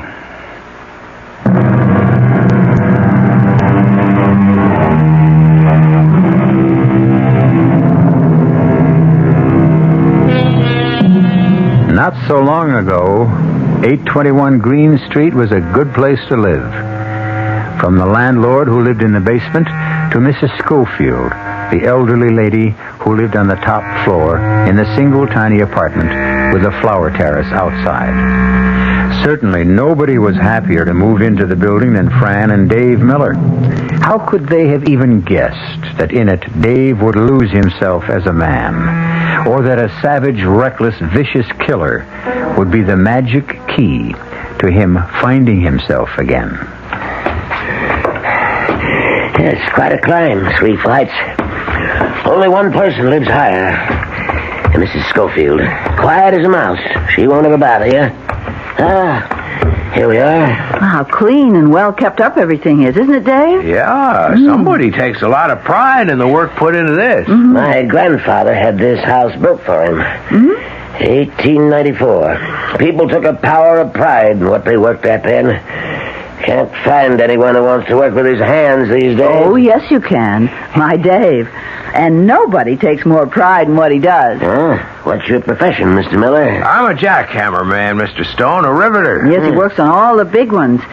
Why, he doesn't care how high he goes. Yeah, well, I'm glad you brought it up because there is one drawback to the apartment I feel that I've got to tell you. You mean the big apartment job they're breaking ground for at the corner? Yes. There's going to be an awful lot of noise for a while. Well, that's no drawback for us because we're both out working all day. As a matter of fact, I may be even working on that building, so I'm the one who'd be apologizing to you. Well, I'm glad that's out of the way. Now, let's have a look at the apartment and see what you think, eh? Got that feeling, Dave. It's going to be lucky for us. Oh, my. Oh! Well, if the rest is as good as this, we're home, Dave.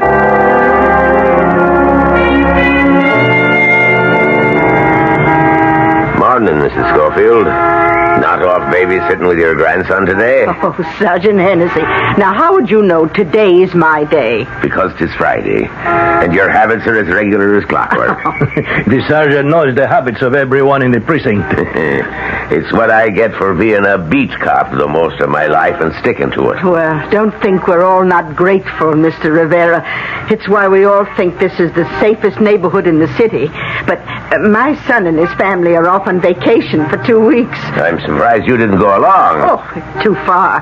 Besides, my plants need me. Well, bye now, Sergeant Hennessy and Mr. Rivera. Bye. I like that, mister. A lady only had titled friends. And who's the big guy following her up the stairs there, huh? I never seen him before. It's okay, Juan. He and his little bride just moved in. Nice people. Oh, yes. Yeah, I have seen his wife. Something to look at, huh, Sergeant? Pretty as a picture. Which is more than you look like, leaving your big fat rump against the building. Too many tortillas, Juan. Come on, let's go patrol. And you know, it's a funny thing. The longer the day goes on, the heavier these boots get. Just thank himself up there you live in Queens on the first floor. And not up 4 long flights like poor Mrs. Schofield is climbing now. You'll never make it. Can I give you a hand? Oh, thank you, young man.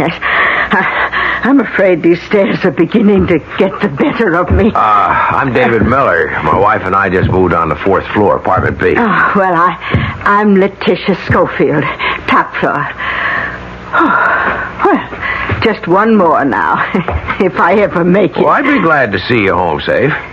Safe? Oh, Lord bless you, son. In this house, that's never anything to worry about. 7 years I've been here, and it's as safe as a church. Are you sure you can make it now? Oh, don't you worry. I fly this last flight like a bird.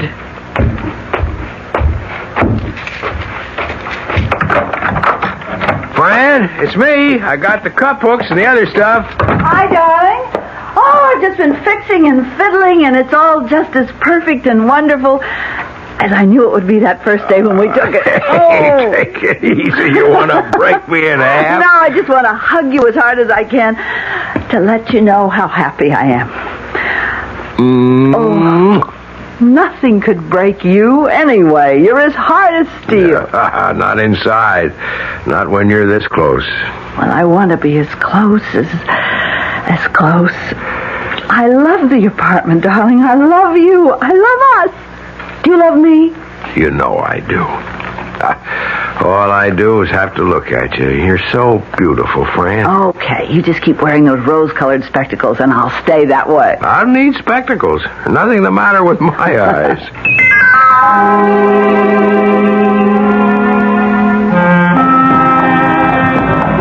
What floor you'll be working on today, Dave? 76. Just started to frame up. Oh, darling.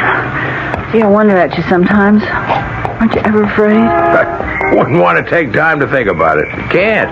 Fear's like rust. Once you let it start, it corrodes everything. Oh, I'd be afraid of losing you. You start thinking that way, and you destroy the way we love each other. Don't you forget yesterday afternoon. Don't you? Don't worry, I won't.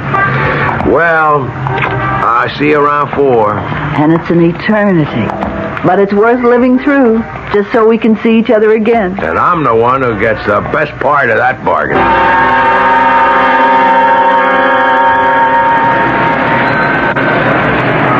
What are you, Juan? The bird of ill omen? You're always hovering over the bulletin. It's that fellow top dog. If I could catch that piece of filth, then all the rest of being a cop, the other dirt and waste, and most of the time being too late to stop it, it would be worth it all. Yeah, I know how you feel. He's a maniac. He kills too often. But me, I just hope he stays out of our precinct. He seems to be working the other side of town. Now, here's a bulletin in from the 13th. Looks just like him. But I am not like you. I want him in our precinct so I can find him and destroy him. Anyone catches him is really going to have their eyes peeled. In the meantime, we'd better hit the beat. So far, what's that? It's our precinct. Fire on the big new Haverford Casualty Building. All personnel alerted for fire department support. Okay, Juan, I'll check with the lieutenant. You see what squad cars might be available in case we need to ride. What caused the fire, Sergeant? Well, I got it from the crew boss. Your husband's been breaking in a new bucket. Yeah, I know. His regular partner, Duke Max, he sprained his ankle. That's right. And I know the new guy's a scatter-arm, but this wasn't the first rivet he's thrown out of Dave's reach. No, ma'am. And even as red hot as they are, Sergeant, even on wood floor, the rivets aren't likely to start a fire. Yeah, well, this one did. You see, they were just about to start welding on one of the joints, and the welder had just brought up his tank and uncoiled the hose. The rivet your husband couldn't catch landed right on the rubber hose, burned through it like that, and flash-fired back to the tank. Yeah, that was pure oxygen, ma'am, and it went off like a bomb. It's a lucky thing for Mr. Miller. The welder was kind of between him and the tank, a human shield, like. Oh, poor man, how awful. I hope he wasn't hurt too bad. He didn't feel no pain. He's dead? Yes'm. And Dave? Here comes the doc now. She's the one to ask. Dr. Beinfield, this is Mrs. David Miller. Oh, how do you do, Mrs. How's Miller? my husband, Doctor? Is he hurt bad? Well, not in general, Mrs. Miller. Do you know what happened? Yes, the sergeant told me about the explosion and the other man. The welder, yes. Well, he absorbed almost all of the flame and the flying metal. Almost all? Unfortunately, well, one of your husband's eyes was badly burned. Plastically, we can patch him up as good as new, but I'm afraid the sight... Oh, no. But Doctor, the other eye, that's all right, isn't it? Please, isn't it? Mrs. Miller, I have to ask you to be brave. The other eye was hit by a piece of the tank that we've been operating. Fortunately, your husband was far enough away so that most of its force was spent. There was no injury to the brain, but the optic nerve... Go on, Doctor. Well, I'm afraid it was completely destroyed. You mean my Dave is blind? Mrs. Miller, I'm sorry.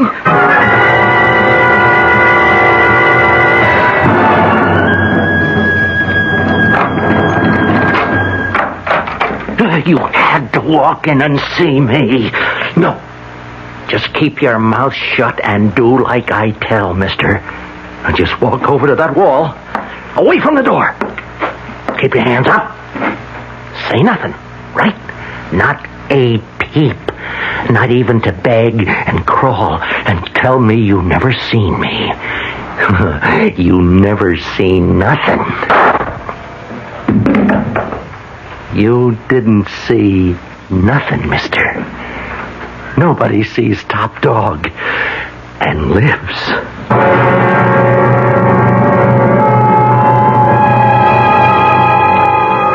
A vicious killer on the other side of town from an unconscious young man who doesn't know yet that he will never wake to light again. A psychopath who doesn't deserve to be alive, and a fine young man tragically turned into a someone else he will find hard to live with. What do these two have in common? Why do they belong in the same story? We shall begin to find out when I return shortly with Act 2. Give your hand to a friend. Give your heart to your love. But give your cold to contact. The sooner the better. The common cold is a rotten thing. You miss so much. Sneezing, drips, and congestion can drag you down. Then ask yourself the contact question. 6 or 3 or 1? You'd need 6 cold tablets, 2 every 4 hours, or 3 ounces of Cold's liquid, 1 every 4 hours, or just 1 contact for up to 12 hours continuous relief of those symptoms. That's daytime, then nighttime relief.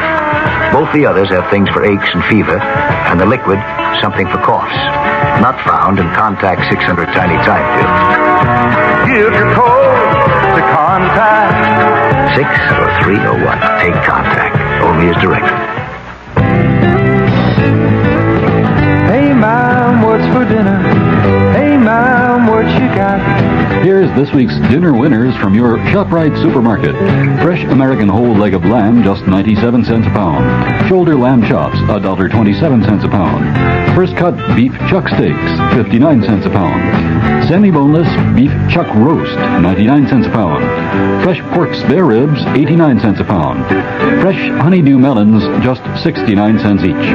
Lots of variety for your menus and savings, too. So get a lot more for a little less. Throughout your ShopRite store, it's ShopRite. She loves the family. She wants the best.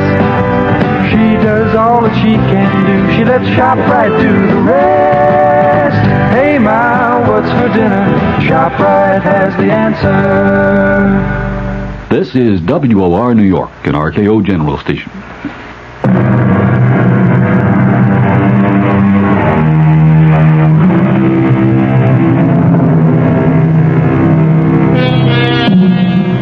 In the long weeks that followed, Dave tried to make his adjustment. He faithfully followed all the instructions of his teacher who came daily. Most difficult was persuading Dave to leave the house, to learn to walk on foot, to carry the white cane that was the badge of his condition. One thing only he did willingly enough: exercises. He kept himself as fit and hard as he had always been. Outside, he was still the same Dave Miller, alive and vital. But inside, something at the very core of him had died. Particularly after the riveters came to the building at the corner. Oh, Mr. Miller, can I give you a hand upstairs? No, I don't need a hand up. Oh, I'm sorry, Mrs. Schofield, isn't it? Yes, and I'm the one that's sorry. I spoke before I thought. It's just that you don't know how I dread those stairs, so I... Oh, I'll do the helping. Huh? I gotta find some use for myself. You got groceries there? Oh, just a few. Most I can manage at one time. Well, you give me those. Come on, here. Now, let me have them and take my other arm. Oh. And this time, I am taking you right to your door.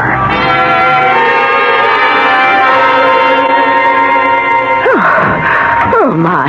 Oh, well, that's the easiest trip I've ever made, I think. Oh, thank you, Mr... No, I think I'm old enough to say thank you, Dave. Sure, Mrs. Schofield. Here, I'll give you the shopping bag now. Oh, good. Oh, well, won't you come in a minute? To knock over your furniture or bust something? Don't forget I'm blind. Oh, you wouldn't let me forget. But I wanted to show you my terrace. I waited too long to see it, I'm afraid. Oh, well, you can still smell the flowers and feel how cool it is and hear my little fountain splashing. Even with all the other racket, I can still go out there and feel at peace. Terrace, huh? Mm-hmm. And I'll even make you some lunch. Fran's at work, isn't she? Well, somebody has to make it to pay the bills. Okay, just guide me so that I don't make a fool of myself. Well, now you just give me your hand and I'll guide you. That's my silver tea caddy that Fred, he was my husband, he gave me for a special wedding present. He knew I always... Oh, watch out for the chair. Yeah. He always knew I liked to set a good table. And that's my corner cupboard with my bells. Fred gave me one every New Year to ring it in. 35 of them. He died before he could give me the last. Oh, now, here's the terrace. I'll get the door, and watch out for the step over. Yeah. Oh. Hey, something smells good. Oh, that's honeysuckle. It's just like a weed, really. It takes so much pruning, but I can't bear to get rid of it. Other good smells, too. Mm-hmm. Roses, gardenia, carnations. That honeysuckle's getting stronger. Oh, that's because you're right near the edge. Now, careful. Yeah, I feel the coping. What's down below? Oh, the sidewalk and the areaway. Long drop. That's what drives me real crazy. Oh, I don't blame you. It bothers me a lot. Oh, no, not for the same reason. That's where I ought to be. Up there, with my gun.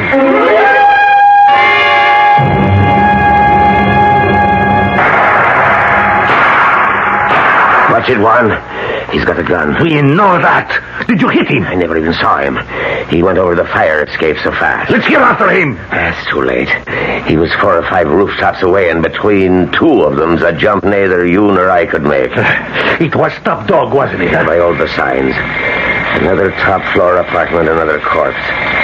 And something new I don't like at all. What? He's moved his territory.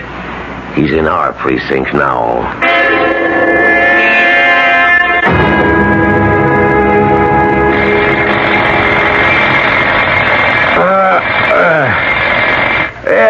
Atta boy. Drive that rivet home. What? Who's that? Fran? Yes, Dave. Oh, I'm sorry about the riveting gun. Well, they'll be jack-gutting all day. Well, I should have closed the bedroom window when I got up. I'll get it now. No, I'll do it. What time is it? 5 after 8. Darling? What? Why didn't you go on back to bed?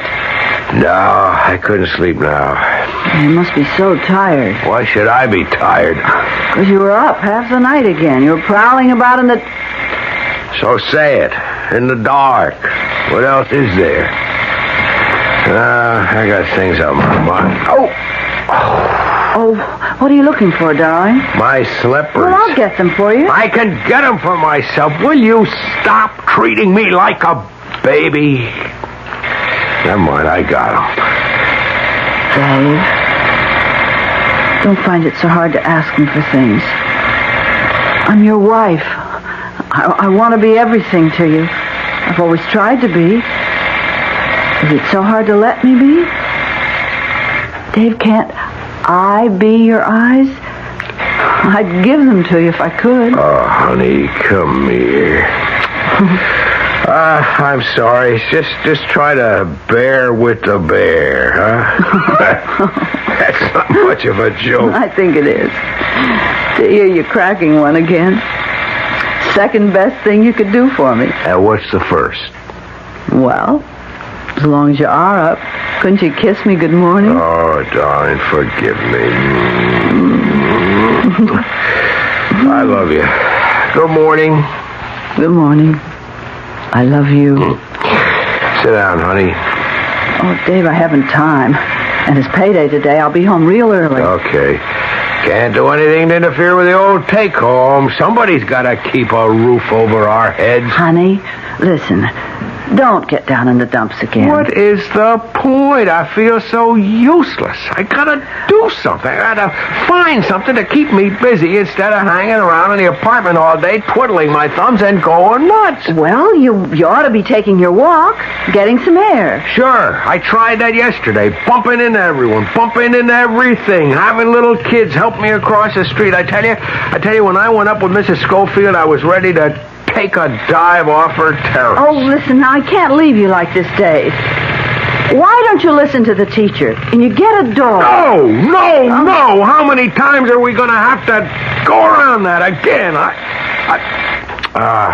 Gee, forget it, honey. Look. Maybe I will look into it. Don't worry about me. Worry about yourself, huh? Hey, what's the time? After 8. I've got to get my coat and fly. Yeah, any hot coffee left in the kitchen? Oh, no. And Dave? Yeah? Well, you'll have to make instant, because the electric pot is on the fritz again. Darling, it shorted out the whole house when I plugged it in this morning. Did you put in a new fuse? Oh, sure. Where's my bag? I'm the last person to ask. But I'll fix the percolator. It's just a loose connection. And Fran. Yes, darling. While I'm at it, I'll try to rewire myself. Oh, darling, I hate to leave you in this mood. Yeah, in this mood, I ought to be left. I'll see you around 5. Okay, maybe earlier. Oh, and there's fried chicken and corn on the cob for dinner. Well, that ought to bring out a grin. From ear to ear. Oh. Just look at me. My favorite sight. Bye now. Bye-bye. Good morning, Mrs. Schofield. Oh, Mrs. Miller. Oh, I'm so glad someone's going downstairs. You know, they'll be the death of me. Well, here, you lean on my arm. Oh, thank you. How's Mr. Miller? Oh, Dave's coming along fine. How's your son? Well, I don't see so much of him. He's off at business so much. Well, I should think you'd want to live with your family. Oh, no, I'd only be in the way. My son and his wife have their life to live, and 3 is a crowd. Besides, it's good for old people to be independent. If we had to hold on to our pride, we'd fall apart without it. Not only old people. Oh, I was just thinking, what can you do for someone who's lost it? Well, you can't. Just count on time for Dave. I'll try to remember. There's the last step. Good. I'll get the front door. Oh, that's awful riveting. I'll be glad to get away from it for a day. Morning, Mrs. Schofield. Mrs. Miller. Oh, good morning, Sergeant Hennessy. Good morning. Could I remind you that me and Juan Rivera are collecting again for the Police Boys Fund? Could I put just a wee bite on your board? Well, not on me now. I've only a subway token and lunch money till I get paid. But I'll be back early. Before 5 this afternoon. Could you stop back? Oh, yeah, sure. Well, could you wait for me till then, too? I've got to catch my bus. Well, I wouldn't bother either of you, except in a good cause, but I wonder now, should I be troubling Mrs. Miller at all under the circumstances? You let her contribute her bit. Don't undermine her pride. Well, it's Dave Miller's pride I'm thinking about, now that he can't work. Yeah, I was laid up once with a bullet, and I thought I'd never be a whole man again. But I had the chance to recover. Well, what has he got?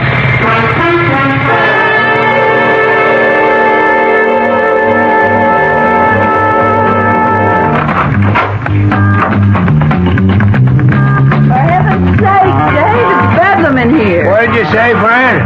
You mind if I turn off the TV? Be my guest. I can't look at it anyway. That hammer was driving me up the wall. I had to kill the noise. Poor baby. I'm gonna have to get a dog, Fran. You're right. At least it'd get me out of the house more often. Why, hon, that's what you need. You've got to start living again. Living. Living. That was living for me. Fran, you just don't know. Slung in a rig, feet braced against a column, whacking home those red-hot nails.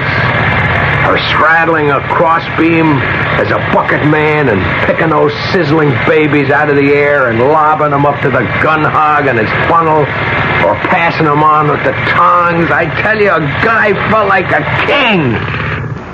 I mean, you owned the world. You were building a whole city. You could turn any which way on your perch, and you could see the... Dave, darling. Darling. Gee, forget it. It's over. It's done with, and so am I. I'm no good to you. You're my world, darling. You're all I want. But you know, you're acting like a baby. It's about time. It's about time that you started acting like a man again. How? By facing your problems. By realizing that, well, in spite of what's happened, you're as good as any other man. And for me, you're a darn sight better when you're yourself.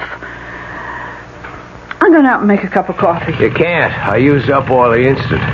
You didn't fix the percolator? I tried to, but it's in the elements somewhere. And guess what? I couldn't fix it because I couldn't see where. Dave, where are you going? I'm going out. I'm no good to you. I'm no good to me, to nobody. Just let me figure my own way out. I should climb up to Mrs. Schofield's and just take the big step over that honeysuckle off of the terrace. What? That was a gun. Hey, who's there? Did you hear a gunshot? Drop that white cane. I need it. I can't see. Hey, you mean you're blind, man? Yeah, but who... Oh, boy, this is your lucky day. I almost let you have it, too. Okay, now move away. Who are you? Move away. I said move it. I got a gun in my hand, and I'm busting clear out of here. It's okay, Juan. If you tried to lug that lump of lard on your rump up 4 flights, you'd be liable to have a heart attack. Cops. Okay, Mac. Is this your apartment, huh? Yeah. Do you feel that? That's a rod. It's loaded, and I ain't got no cause not to use it again. So open up your door and get me inside. Why should I? The name's Top Dog, man. That bring you into line? You heard of me, huh? Yeah, I've heard of it. And you know I don't mind using this. That's just what I was thinking about. Maybe I should just let you go ahead. My best way out. What would you say if I just said, go ahead, shoot?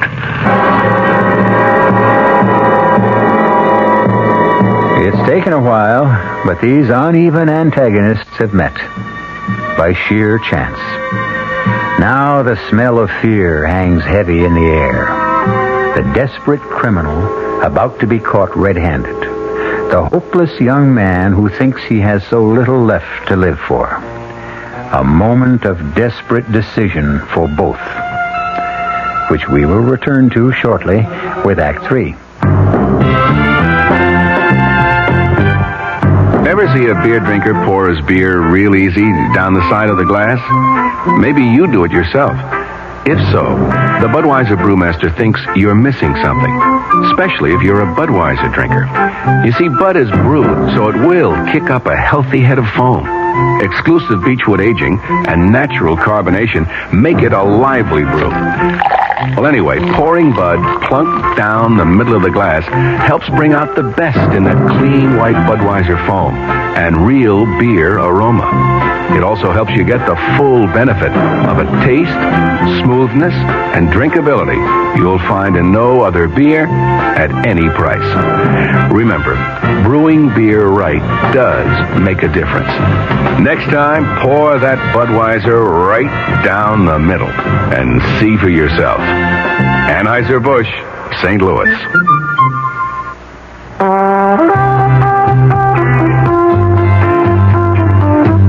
At Suburban Savings in northern New Jersey, you're always the tops. So to help you reach the top, Suburban is offering you a top 7.90% effective annual yield on their 7.50% savings certificates. And Suburban guarantees it from 4 to 10 years. Just a $2,500 minimum is all you need to get your savings straight to the top. Federal regulations allow premature withdrawals on savings certificates, provided prescribed federal penalties are adhered to. Of course, Suburban also has other ways to top off your day with a wide selection of other savings plans to choose from. Your savings will always come out on top because we offer you the highest interest rates allowed by law. Come into any Suburban Savings office conveniently located in Bayonne, Edgewater, Elmwood Park, Emerson, Hackettstown, Morris Plains, Nutley, Paramus, Sparta, and Wayne, and choose the right savings plan for you. This Sunday afternoon's clash between the New York Jets and the Buffalo Bills is brought to you in part by M&M Mars, the fun-sized candy people. And I'm Dave Herman for all the commentary throughout the game. Broadcast time over WOR Radio is 12:35.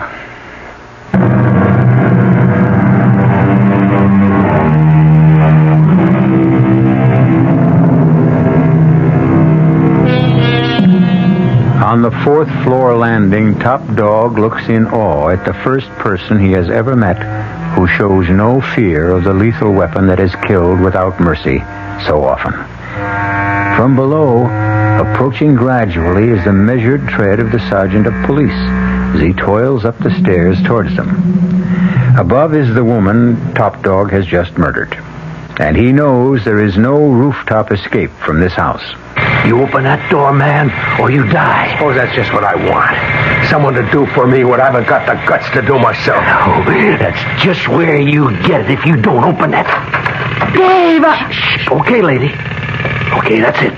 Now, I got a gun. Now, back in the house, or I let your husband have it. Oh, please don't. Same goes for you, mister. Now, you don't move, or the lady gets it. Okay, don't shoot. I'm with you. This your wife? Yes, and so help me. Shut up. Now, nobody's going to get hurt if I get out of here, okay? But I'm warning you. I got nothing to lose. Now, I just knocked off that old dame upstairs. So the both of you just freeze and keep your mouth buttoned real tight, or I start blasting. Now, shh. Hey, Juan. Yes, Juan. Yes.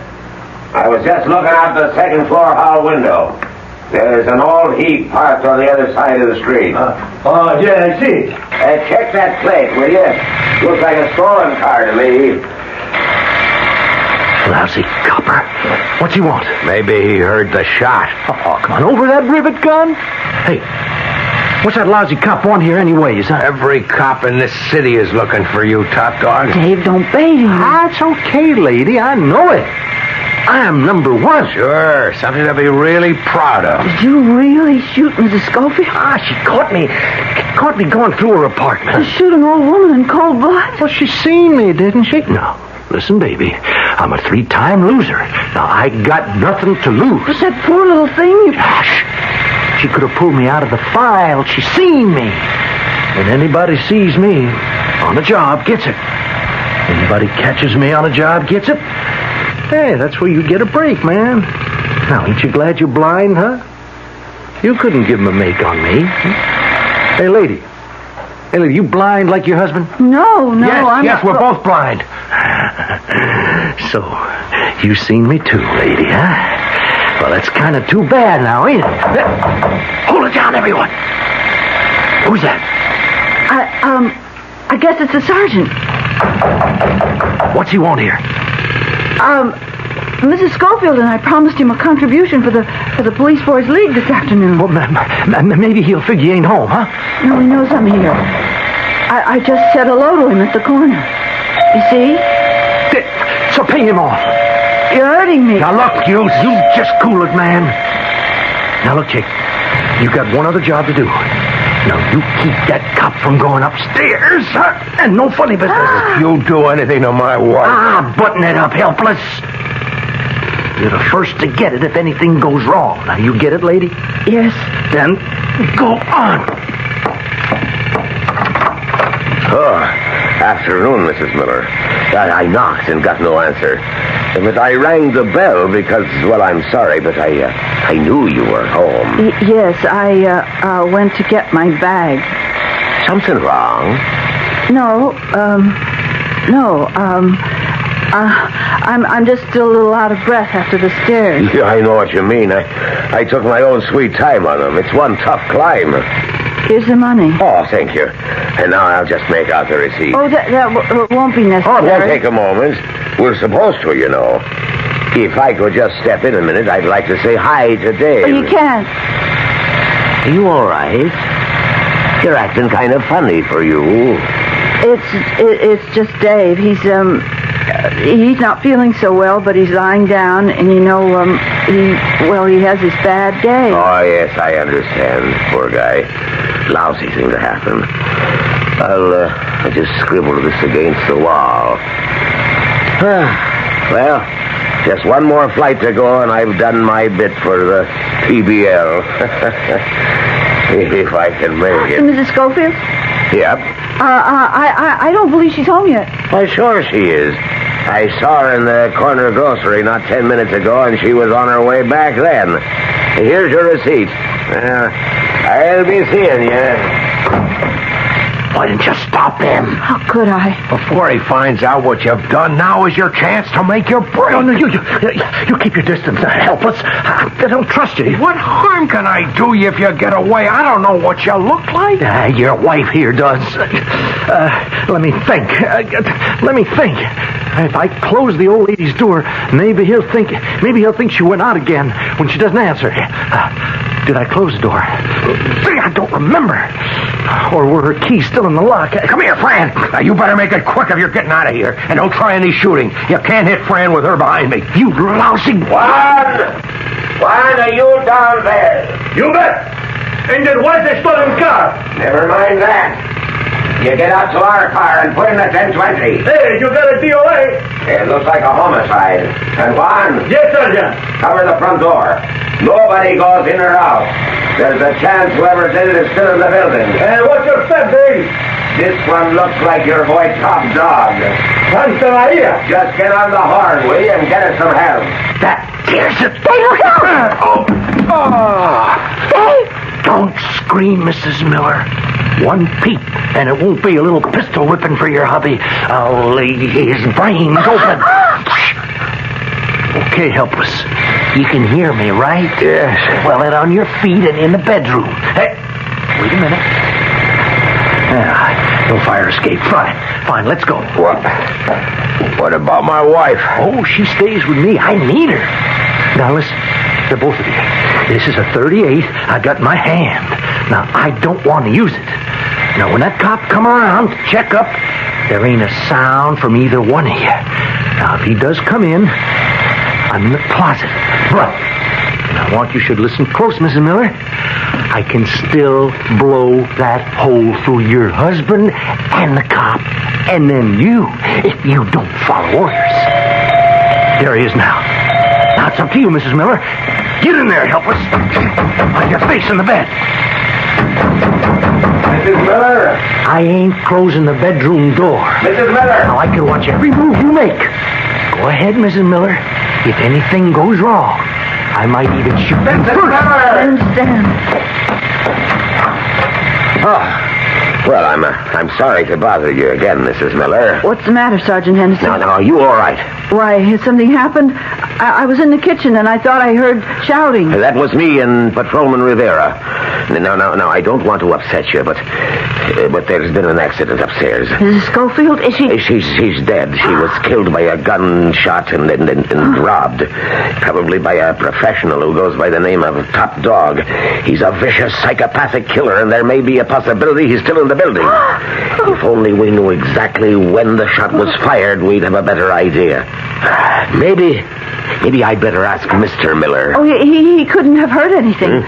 I told you, Sergeant, he isn't feeling well, and I'd given him a sleeping pill, and so he was dead to the world. Oh, well, God knows I wouldn't want to disturb him. I'll go on checking. Now, just be sure to keep that door closed and bolted, and don't open it to anyone till you're sure who it is. Well, that was close. Now, what do you expect to do? Right now, we're all going to sit down and relax until the excitement's over. And I'm just going to walk right up. Suppose they put a watch on the building. Sit down, everyone. Now, I've been thinking about that. Comes out easy. Once the cop gives Mrs. Miller the all clear, I get me a real good disguise and just the right kind of protection to get me away clean. What's that? Huh? Well, your wife here is going to take her poor blind husband for a little breath of air. Nice walk around the block. Only it'll be me in your turtleneck sweater behind the dark glasses and carrying the white cane. You can't get away with it. Why not? Once it's good and dark.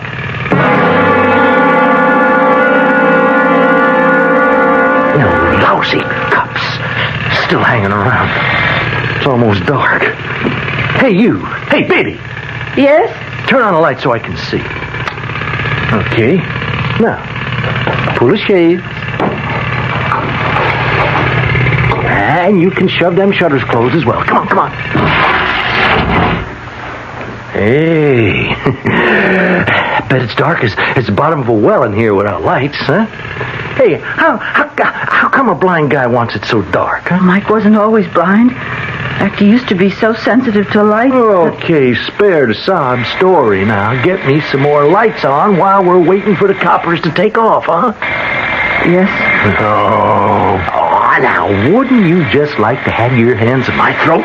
No gun, pair of eyes to see? I bet you think if we was on equal terms, you could take me. I'd sure like the chance to try. And you ain't getting it, baby. Hey, how's for some coffee, huh? Coffee? No, I'm afraid I can't. Of course you can, friend. But you said we were out of instant. Yeah, we are, but you can always make some in a percolator. But the Yeah, just plug it in. It's just what we need. Oh, well, if you think... Oh, come on. No tricks. I'm standing right here where I can watch the both of you, huh? Okay. What are you waiting for? Now, plug it in. Come on. Hey, what's this? Lock yourself in, friend. Hey, how did you fix the lights? I can't see. How do you like it? Come on, where are you, helpless? You come near me, I fill you full of lead. Keep away from me or I'll shoot. That won't do you no good. I'll get to the window. I'm going to give me some light and then You're having a chance, not on even terms. If I could see you. If I could only see. On my turf now, buddy. I still got my gun. Some light. I'm in my wrist. Just one little more move and I'll break your arm with pleasure. All right, honey, I got him. I could handle 6 punks like this. Get his gun. It's right by my foot. Let me go, mister. I'll give you a break. Yeah, I'll give you a break. You shut your mouth or I'll break both of your arms. I was so scared when I heard the shots, I thought it was all over. All over. Friend, honey, it's just beginning. No one is ever going to call me helpless again. First of all, myself. I'm not afraid of the dark anymore. That's my element. And you'll see. I'll find a way to make it work for me. But you better put in a new fuse. The police will need some light when they get here. Those shots will bring them running. Oh, Dave, I'm so proud of you. Oh, it's even better, Fran. So am I. I got my own pride back.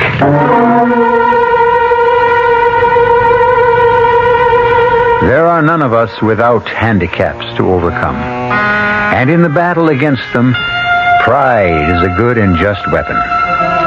Dave Miller's is a great one, but he'll conquer now that he knows the way and has found the desire. Excuse me, sir, but do you know what happens this time of year? Right on, pal. I happen to know that right about now a freak blizzard falls on Dumont, New Jersey, and they're snowed in for the rest of the summer. Happens every year. Nope. You see, what happens this time of year is that you can get a particularly good deal on what is perhaps the most luxurious midsize car on the market, the midsize Buick Century Regal. Well, what good's a car when you're hopelessly snowed in? Well, that's a point. Our cast included Mason Adams, Augusta Dabney, Bryna Rayburn, Leon Janney, and Earl Hammond. The entire production was under the direction of Hyman Brown. Radio Mystery Theater was sponsored in part by Anheuser-Busch Incorporated, brewers of Budweiser. This is E.G. Marshall inviting you to return to our Mystery Theater for another adventure in the macabre. Until next time, pleasant dreams.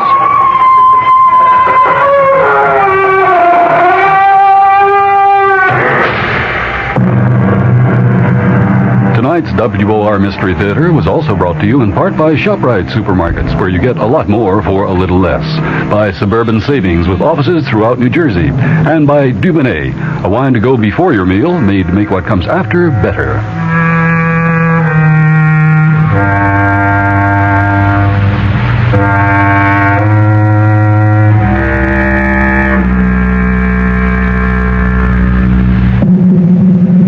The preceding program was furnished by the Columbia Broadcasting System. This is Bob Considine for the National Leukemia Association. Please remember this name, Project Research. In addition to our other services, our special effort, named Project Research, has been established to help deliver a knockout punch against leukemia. Send your tax-deductible donation today to Project Research, care of the National Leukemia Association, Box 3003, Garden City, New York. This is Bob Considine saying thanks to you for Project Research. You know, we're committed to conquering leukemia. Your dial is set for news with John Scott reporting. This is WOR New York, an RKO General Station. The Army will appeal federal court order freeing Lieutenant William Calley. Former President Nixon has a potentially dangerous clot in his right lung. Interpol warns of world menace. Smuggling of liquid hashish. It's 61 degrees in Midtown. The man says mostly cloudy tonight, mostly sunny tomorrow.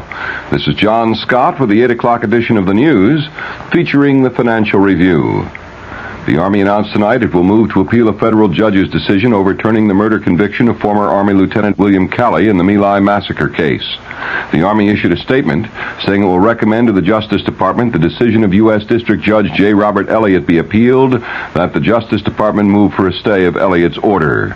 Elliott, sitting in Columbus, Georgia, ordered Calley freed immediately from the Army prison at Fort Leavenworth, Kansas. The Army said that Calley will not be released from confinement pending a decision on these recommendations. The Justice Department acts for the Army in cases before the federal civil courts. If an appeal is made, it probably will be taken to the U.S. Fifth Circuit Court of Appeals in New Orleans. Former President Nixon's doctor says there's a blood clot the size of a dime in Mr. Nixon's lung, and that it represents a potential danger, but the doctor said the clot is not critical at this time. However, the risk that a larger clot could form remains. The doctor says chances for the former president's recovery are good. This is the third day of Mr. Nixon's hospitalization, and he apparently is experiencing no pain. He's expected to remain in the Long Beach, California hospital for at least another week. Incidentally, his resignation from the California bar was accepted today by the California Supreme Court. He sent his resignation by mail on September 16th. The Ford administration has threatened to veto the mass transportation bill that would provide $600 million in interim operating subsidies to rail and bus lines. Supporters of the bill claim it's necessary to hold the line on transit fares and not raise fares in major metropolitan areas. Head of the Urban Mass Transportation Administrator, Frank Herringer, told Senate House conferees he's going to urge President Ford to veto the bill on grounds it would remove the urgency for Senate action on the 6-year, $11 billion transit package already approved by the House. Meanwhile, New York politicians appealed to Congress today to vote more money for rapid transit. Republican Governor Malcolm Wilson said Congress should act on its own and not be put off by hints of possible vetoes. Wilson's Democratic opponent in the November election, Brooklyn Congressman Hugh Carey, made a similar appeal. He says President Ford and Vice President-designate Rockefeller should speak out for the Minish-Williams emergency bill as a means of combating inflation. Plans for 9 projects to improve rail freight facilities in the New York metropolitan area were announced today by Governor Wilson. The projects will involve both the Penn Central and the Long Island Railroad. Wilson says the projects will be financed with a $30 million appropriation by the 1974 legislature, plus funds from a $250 million rail preservation bond proposal to be voted on in November. He says the bond funds will attract substantial federal money. At sundown today, Jews around the world began observing the Jewish Day of Atonement, Yom Kippur. It is the most solemn day of the Hebrew calendar, and it's marked by a 24-hour period of fasting, prayers, self-evaluation, and repentance. Observance of the High Holy Day begins with a chanting of the Kol Nidre. It asks for God's annulment of vows that were taken unwittingly, rashly, or under compulsion. The Holy Day ends at sundown tomorrow. Jewish sources in Moscow report police attempted to clear the street in front of the Moscow synagogue tonight as Jews gathered to celebrate their Day of Atonement. The sources said minor incidents broke out, and one Jew was detained by civilian militia and KGB police, who now regularly show up outside the crowded synagogue on Jewish holy days. Jews who could not get inside the synagogue were ordered to leave the area. The Commerce Department says the United States had a record monthly deficit of more than $1.1 billion in August. The higher cost of foreign oil continues to be a major factor in the country's worsening trade picture. The International Police Agency, Interpol, says the smuggling of liquid hashish, a potent derivative of marijuana, has become a world menace. Interpol says illicit production of marijuana and liquid hashish is on the upswing in India, Pakistan, Afghanistan, Lebanon, and Morocco. The World Police Organization unanimously adopted a resolution expressing particular concern to the growing traffic and the abuse of the drug. It urged Interpol countries to crack down on traffickers and manufacturers of the liquid hashish. The drug, because of its small bulk, is easy to smuggle. The WOR News Time. It's 5 minutes past 8. The search for a 7-year-old boy abducted from a schoolyard in Rutherford, New Jersey, spread to New York City today after a worker spotted a car believed used in the kidnapping. WOR's Ed Nash reports. An automobile registered to 23-year-old Thomas Burns has been located in a Midtown Manhattan garage, and Burns has been formally charged by U.S. Attorney Jonathan Goldstein with the kidnapping of 7-year-old George Kaloyarakis. The announcement was made by the FBI in Newark. A citizen's call to the FBI revealed the location of Burns's auto, and the search for him and the boy continue. Here are descriptions of man and boy provided by FBI Special Agent Brad Wickersham. Burns is described as a 23-year-old white male, 5 foot 6 inches tall, 150 pounds, short brown hair, and brown eyes. Kaloyarakis is described as a 7-year-old white male with dark brown hair cut in a page boy style with bangs to the eyebrow level. He was last known to be wearing a white T-shirt with the words Ridin, R-I-D-I-N, -High, H-I, Ranch, Warrensburg, New York. A blue denim jacket, dark corduroy pants, red, white, and blue sneakers, and a New York Yankees baseball cap. Anyone recognizing either Burns or the boy are urged to call the nearest FBI office. This is Ed Nash, WOR News. In El Paso, Texas, 3 alleged bank robbers were arraigned before a U.S. magistrate. A 4th member of the alleged gang is still being sought. The 3 in custody are 16, 15, and 13 years old. The 10-year-old is the one the FBI hasn't nabbed yet. Authorities said they'd hang around banks as though waiting for parents to finish banking, wander around behind the tellers' cages asking questions, and then, when no one was looking, grab some dough. The Kitty Heist gang allegedly made off with $6,000 earlier this month. I'm going to make off with the weather and the top of the news right after this. After lots of time and lots of miles, you get to know your car. You want it to be trouble-free, no matter where you are. Your Delco dealer wants something you've got. Your old battery, any brand, no matter how old. Have your Delco man check your old battery today. If it needs replacing, he'll make you a trade-in offer on a new Delco battery. The battery that gives you an instant burst of starting power start after start. Check with your Delco man and see why. The more you know, the more you'll want Delco. Well, the more you know, the more you want Delco. Your local Delco dealer is the one to see. Your local Delco. On WFAA's calendar of events, Apache High School Alumni and Former Students Banquet will be held Thursday, December 23rd, 1976, at the Apache Grade School cafeteria. Registration begins at 6 p.m., and there'll be door prizes and entertainment by the Pegasus. And Fort Worth State School wants to share its first Christmas with you. The festivities include guest choirs, display tours, and, of course, Santa himself. The campus, located just north of South Loop 820 on Campus Drive, will be open on December 15th, 16th, 18th, and 20th through 23rd. This is WFAA Dallas-Fort Worth. Claiming deployment of nuclear weapons in South Korea violated the Korean Armistice Agreement, is calling for immediate removal of the weapons. I'm Mike Stanley reporting on the CBS Radio Network. The group of 22 Japanese scholars includes Dr. Yasuo Miyake, chairman of the Nuclear Committee of the Science Council of Japan. He wrote to President-elect Carter appealing for immediate removal of all American strategic weapons from South Korea.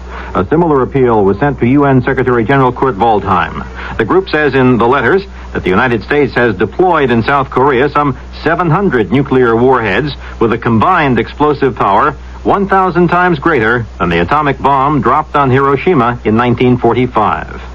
The head of the Citizens Lobby, Common Cause, John Gardner, warns that a congressional cover-up of the Korean connection, the lavishing of gifts and campaign contributions on lawmakers by South Korean agents, if covered up, could be the most damaging congressional scandal of our lifetimes. Interviewed on the CBS News broadcast 60 Minutes, Gardner questioned whether the House Ethics Committee has the stomach to get to the bottom of the payoffs and called for appointment of a select committee to conduct the probe. CBS News continues following this message. Are you an unpublished author? Do you have a book-length manuscript ready or almost ready for publication? Or do you know of anyone else who is an unpublished author? If so, Vantage Press invites you to write to a leading New York publisher for a free illustrated brochure titled To the Author in Search of a Publisher. It explains how you may have your manuscript printed and published in a matter of months. Just write to GPO Box 1414, New York, New York. Whether your subject is fiction, non-fiction, poetry, or even scientific, specialized, or controversial, this 52-page brochure shows you how to arrange for prompt publication. To get your copy, write to GPO Box 1414, New York, New York. That's GPO Box 1414, New York, New York. If this is your first book, you'll find this free brochure especially valuable and informative. Write to GPO Box 1414, New York, New York. GPO Box 1414, New York, New York.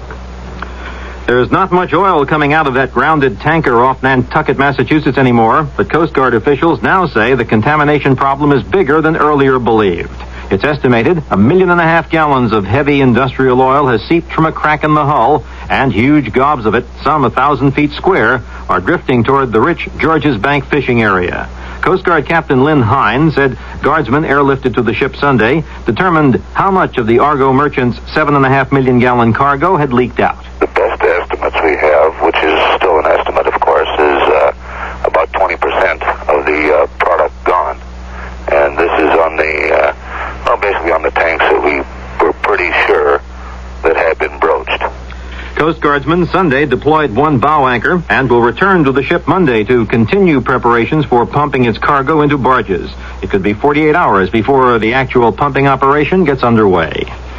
A single-engine plane crashed into the upper deck of Baltimore's Memorial Stadium Sunday afternoon, just 10 minutes after that portion of the seats had been emptied of fans watching the Colts-Pittsburgh Steelers National Football League playoff game. The pilot and 2 Baltimore policemen were injured, apparently none seriously. Colts business manager Ed Rosenblum told CBS News another plane also had buzzed the stadium during the game. We had informed the FAA of the original case which had happened during the first half. We had reported that plane. And, of course, this plane we hadn't seen before during the game. I was watching out because there had been another plane circling but had not come too low, but this is a plane I had not seen during the game. Rosenblum says players complained about a plane flying low over Baltimore's Memorial Stadium during the week, but that he didn't know if it was the same one that crashed. The retrial of ex-boxer Reuben Hurricane Carter and co-defendant John Artist on charges of committing a triple shotgun murder in 1966 is scheduled to go to the jury this week. Defense and prosecution are expected to present summations Monday, and the judge will then charge the jurors probably on Tuesday. Now this. Come along, you people, give your land its due. The more you see of America, the better it'll look to you. Meet our living history in each friendly state. You will find it's the people who make this nation great. From Plymouth Rock, where it all began, the redwood trees even older than the nation that's reborn each year. Hear America singing loud and clear. Come along, you people. Here's a land that's free. See more of America when there's so much more to see. From the United States Travel Service. The mail has been delivered this weekend to the remote Bering Strait island of Little Diomede for the first time in 7 months, and villagers sent return mail and ballots from the November 2nd election back to Nome. This time it was by mail. Villagers last received mail, by plane rather. They last received mail 7 months ago when a ship made its final call of the year at the island. Mike Stanley, CBS News. The CBS Radio Mystery Theater is a presentation of ABC Dowland Sandblasting. If you're lying awake because the exterior walls of your home or building are dirty and grimy, then you might as well get ready for a good night's rest. You see, ABC Dowland Sandblasting, the experts for cleaning dirt and grime off homes and commercial buildings since 1934, is standing by to give you a free estimate without cost or obligation. Maybe you've never known the answer for having the exterior of your home beautifully clean. Well, you do now, and it's ABC Dowland Sandblasting. When they get your home sparkling clean, it will stay clean and fresh for years because they seal and waterproof all stone, brick, and other types of masonry with a generous application of 5% silicone. This treatment is inexpensive, and it preserves the beauty of your walls while it protects them against deterioration. Remember, for a beautifully clean home every time, it's as simple as ABC and D. With ABC Dowland Sandblasting, 116 West Commerce at North Beckley in Dallas. Phone 744-0654, 24 hours a day. That's 744-0654. Rely on ABC Dowland Sandblasting. You'll find them listed on page 1303 of the Dallas Yellow Pages. The CBS Radio Mystery Theater presents...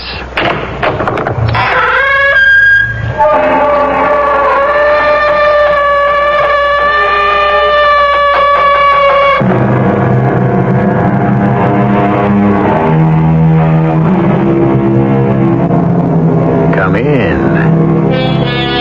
Welcome. I'm E.G. Marshall. The optimist says we are what we love. The pessimist claims we are what we hate. The philosopher says perhaps we are a little of each. The idealist says there's a bit of good in the worst of us. The cynic insists there's a touch of evil in the best of us.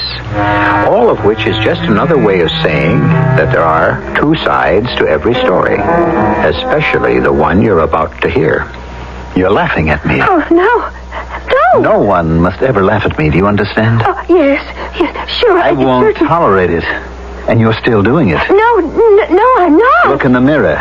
Do you see that grin? Look! Let go of me, please. Look in the mirror. Let go. You're joking me, Look. please. I'll destroy that grin. I'll destroy it.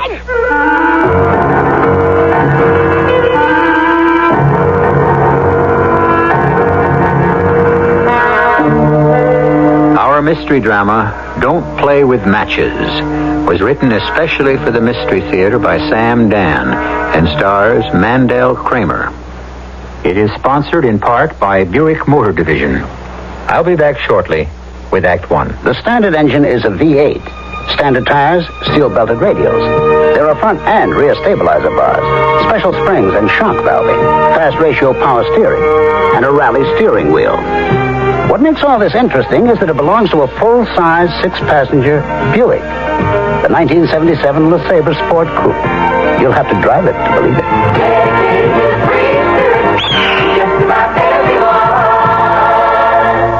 If you're lying awake because the exterior walls of your home or building are dirty and grimy, then you might as well get ready for a good night's rest.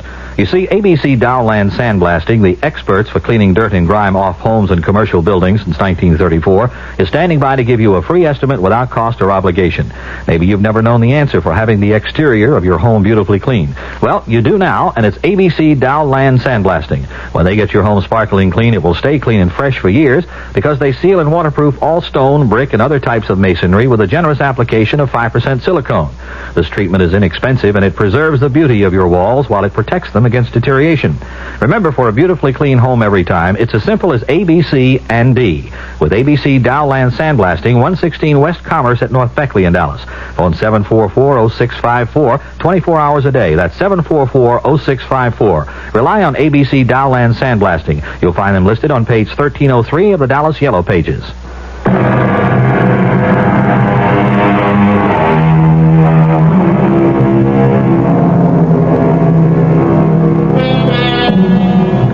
You can't tell the players without a scorecard, and you cannot distinguish the actors without the program. These problems, insofar as they arise at all, are easily solved in ballparks and theaters. However, what we might call the game of life is played on a bigger stage in a greater arena. And sometimes you can't tell who's who until it's too late. Consider Mr. Delbert Casserole. The healthiest thing a man can have is a hobby. Yes. We have to be taken out of ourselves. We have to try something different. Have a means of self-expression. Now, I have a job, a responsible job, and I perform it well. I enjoy it. But I can't wait for my day off. Then I'm my own man. I get into my car. I drive off somewhere. A change of scene. Another atmosphere. Sometimes I'll stop at a bar. Strike up a conversation with a stranger. No. This one's on me. I insist. Well, thank you. Thank you kindly. Parsons is the name. Peter Parsons. Well, I'm Jim Stacy. Oh. What business are you in, Mr. Stacy? Well, I work for the city. Is that a fact? Mm-hmm. Well, I'm in the newspaper game myself. I'm a foreign correspondent. Of course, you know my name isn't Peter Parsons. It's Delbert Casserole. And I'm not in a journalism game or anything even near it. But you see, when you go off by yourself, you have an opportunity to live many lives, to play a variety of roles, and it's no end of fun. Thank you kindly for the drink, Mr. Parsons, Peter Parsons. Parsons, Peter Parsons.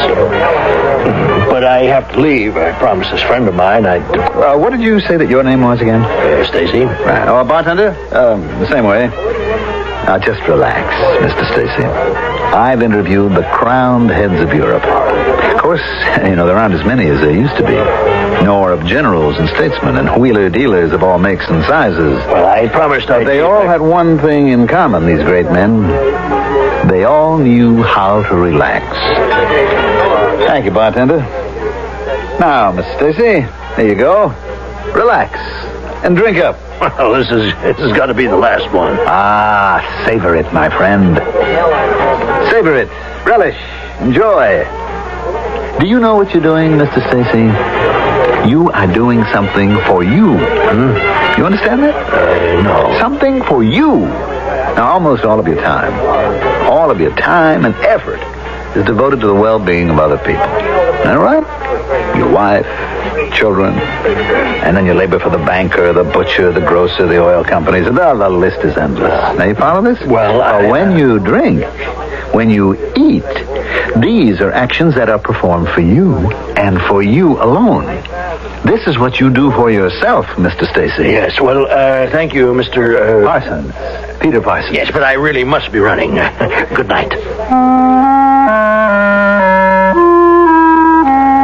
Now the evening has begun, and I am properly primed. I'm intellectually stimulated. My mind is firing on all cylinders. So, I'm ready for a good dinner. I look for a fine eating place. A man should widen his outlook, broaden his tastes, as it were. And tonight I choose a Russian restaurant. Now, let me see. The cutlets Kiev or the shashlik? Which do you recommend? They're both good, sir. Well, I must say that one should be better. Would you agree? They're both good. Oh, but all restaurants specialize. Now, the shashlik is Georgian, the cutlets Kiev are Ukrainian. Tell me, where does the chef come from? Kiev or Tiflis? I think he comes from Dayton, Ohio. Well, the menu is splendid. I haven't seen better even in Russia. Oh, you've been to Russia? Oh, many times. Many times. You see, I'm a construction engineer. Oh? I've never really known Russia. My folks brought me here when I was just a little kid. Oh, it's a beautiful country. Yes? I've built railroads in the snowy Ural Mountains, constructed dams in the Donets Basin, oil refineries near the Black Sea city of Sevastopol in the Crimea. And on her face appears a look of wonder, mixed with admiration. I am someone unusual, someone out of the ordinary. I can see her eyes examining my expensive handmade suit, my custom-tailored shirt. And the hard glance of appraisal dissolves into a soft look of invitation. My folks told me a great deal about the old country. I could tell you more. Oh, could you? Well, when they close this place tonight, we might go somewhere that's quiet and comfortable. Have a glass of wine and talk about Russia. The motel is small. It might be considered somewhat seedy. But it's run by a sleepy-eyed desk clerk who doesn't ask a single question, doesn't look twice at the phony information you inscribe in the register, and wastes no time taking your money and handing you your room key. I don't even know your name. I don't know yours either. Anya Petrov. That's what my parents gave me. I call myself Anna Peters. Mm-hmm. Well, my name is Woodrow Wilson. That sounds familiar. Yes, I'm named after President Woodrow Wilson. Oh. But we're distantly related. Our family name is Wilson, so Woodrow comes quite naturally. Oh, that was a long time ago, wasn't it? I mean, he was one of those World War I-ish presidents, wasn't he? Yes. Woodrow, I hope you don't think I do this all the time. Do what? This. Go to a motel with the man I just met. There's just something about you so different. Different?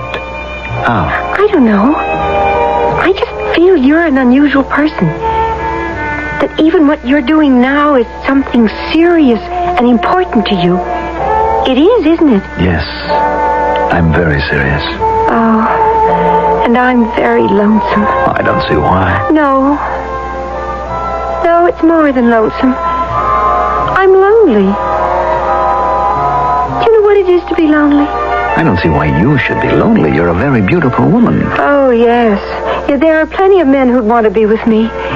But you're the first one, the only one, who ever made me feel important. Do you know what I'm talking about? Yes. Oh, Woodrow, hold me. Kiss me. All I knew was desire. All I wanted was to take her in my arms. And then as I kissed her, there was a feeling of... Let me make sure that I say this right. There was a feeling of nothing. I felt nothing. A moment before, my heart had been pounding, my pulse racing, and now, suddenly, without warning, the excitement was ended. As if the frantic desire that had been surging within me had either died or disappeared. And then did I hear a laugh? A low, mocking laugh. What are you laughing at? I'm not laughing. Yes, you are. All right. I'm laughing. Why are you laughing? Oh, it's better than crying. Now, cut that out. I'm sorry. Well, what's so funny? Well, I guess nothing. Then why did you laugh? Oh, well, I said I was sorry. I want to go home. Why? We shouldn't have come here. Why? You shouldn't have asked me. Because I'm somebody you can laugh at, is that it? Please, I want to go home. You'll be sorry you laughed at me. You don't have to take me home. I can get a cab. You're laughing at me. No, I'm not. I can hear it in your voice. I swear mirror. You have that grin on your face. I don't. Look in the mirror. Please, let go of me. Turn your head. Turn your head and look in the mirror. Let go of me. You see that grin like an obscene, filthy little rat? Let go of me. Grin off your face. Take it off. I'll teach you to laugh at me. I'll teach you. The grin vanishes from her mouth. Her eyes bulge. A look of horror contorts her face. A shudder racks her body. And now she becomes limp. I take my hands away from her throat and she slides noiselessly to the floor. I leave the room, close the door behind me. There's no one in sight. I get into my car, back out of the parking lot into the highway. I floor the accelerator until the needle reads 90. The night is cold, the sky is clear, the air is crisp. I thrill to the chill of the wind that sweeps over me. I am at peace, because I know now what it is I must do to find fulfillment. Up ahead about 100 yards, I see the lights of a gas station. I pull over to the side of the road and I get out of the car. I approach the station on foot. Can you help me? I ran out of gas a couple of miles down the road. I can give you a couple of gallons in a can. How many gallons that can hold? 5. Well, you might as well fill it up. Be heavy to carry. I don't mind. I'd give you a lift, but the kid's out with the tow truck. Oh, that's perfectly all right. If you're just a couple of miles down the road, you don't need 5 gallons to get back here. Well, once bitten, twice shy. I just don't want to run dry again. Okay. 5 years. Very good now. What do I owe you? That's $2.70 for the gas, and I got to charge you a $3 deposit for the can. Just give me the $2.70. I trust you. You got an honest face. Well, thank you. I can't tell you how wonderful you make me feel. I'm a minister, and to meet a man who truly lives the word. God bless you. Well, thank you, Reverend. I walk back to the car. I make a U-turn. I tingle all over. I know now that I am accepting the truth, and I shall be truly committed. In a few minutes, I see exactly what I'm looking for. I turn off the highway and I drive slowly, cautiously, because it's a most deserted part of town. Still, I must take no chances. I pull up in front of the building. A large, rambling 2-story warehouse made of wood, ramshackle, old, obviously deserted. I move quickly to the rear, carrying the 5-gallon can. I have never felt so alive, so vital. I find a broken window. In a moment, I'm inside, and the floor is covered with piles of rags and papers. I pour the gasoline. Soak everything thoroughly. Now, I strike a match, and I feel a shock run through my entire body. There's a burst of flame. I run to the window. I jump clear. On the corner near my car, a firebox. I pull the alarm, and I get back into the car. I drive down the block, park in an alleyway where I can watch. By now, the flames from the burning building are shooting up to the sky. And here they come, the engines. The engines, the gleaming red engines. And a crowd begins to gather. Where do they come from? Why do they want to watch? Are they like me? Oh, it's so warm, so pleasant, so relaxing. There's nothing like this. Nothing in the world.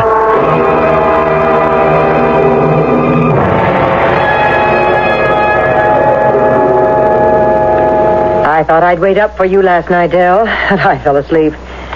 What time did you finally get home? Oh, must have been close to 3, Rhoda. Where were you? I tried to reach you at Frank O'Malley's. I never got there. I was on the Pleasantville Road, and I stopped at a diner. Oh, Porgy's? I remembered I was supposed to see Frank next week. As long as I was out that way, I decided to drop in on Joe Stevens.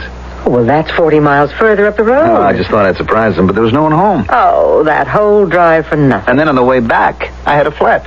I guess it just wasn't your night. No, it wouldn't have been so bad, except that I didn't have that, the thing you need to change the tire. You mean the jack? No, the lug wrench, There it was, pitch dark, miles from anywhere, and I'm trying to flag down cars. Oh, poor Dell. Anyway, finally somebody stopped, and I was able to change the tire. Oh, what a night. Why did you try to reach me at Frank O'Malley's? Oh, I didn't have a moment's peace last night. As I said, that phone wouldn't stop ringing. Well, couldn't you tell people it was my night off? I mean, everyone's entitled to a night off. Oh, yes, dear, everyone but you. Evidently, you're not supposed to have one. Why? Because you're the fire chief.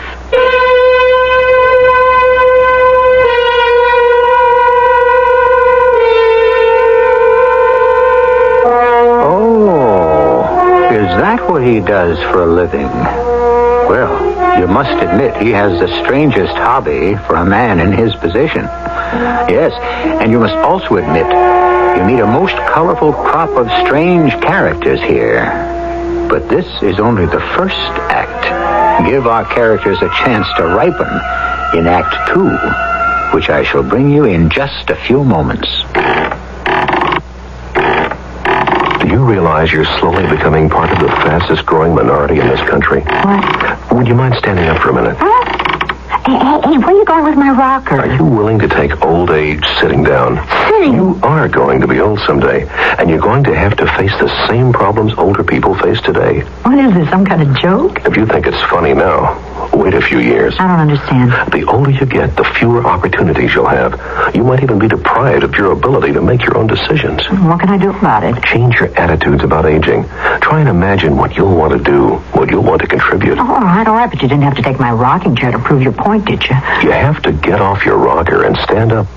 Stand up, or be prepared to sit back and rock your life away. I see what you mean. This message has been brought to you as a public service by this station, the Advertising Council, and the National Council on the Aging. Thank you. If you're lying awake because the exterior walls of your home or building are dirty and grimy, then you might as well get ready for a good night's rest. You see, ABC Dowland Sandblasting, the experts for cleaning dirt and grime off homes and commercial buildings since 1934, is standing by to give you a free estimate without cost or obligation. Maybe you've never known the answer for having the exterior of your home beautifully clean. Well, you do now, and it's ABC Dowland Sandblasting. When they get your home sparkling clean, it will stay clean and fresh for years because they seal and waterproof all stone, brick, and other types of masonry with a generous application of 5% silicone. This treatment is inexpensive, and it preserves the beauty of your walls while it protects them against deterioration. Remember, for a beautifully clean home every time, it's as simple as A, B, C, and D. With ABC Dowland Sandblasting, 116 West Commerce at North Beckley in Dallas. Phone 744-0654, 24 hours a day. That's 744-0654. Rely on ABC Dowland Sandblasting. You'll find them listed on page 1303 of the Dallas Yellow Pages.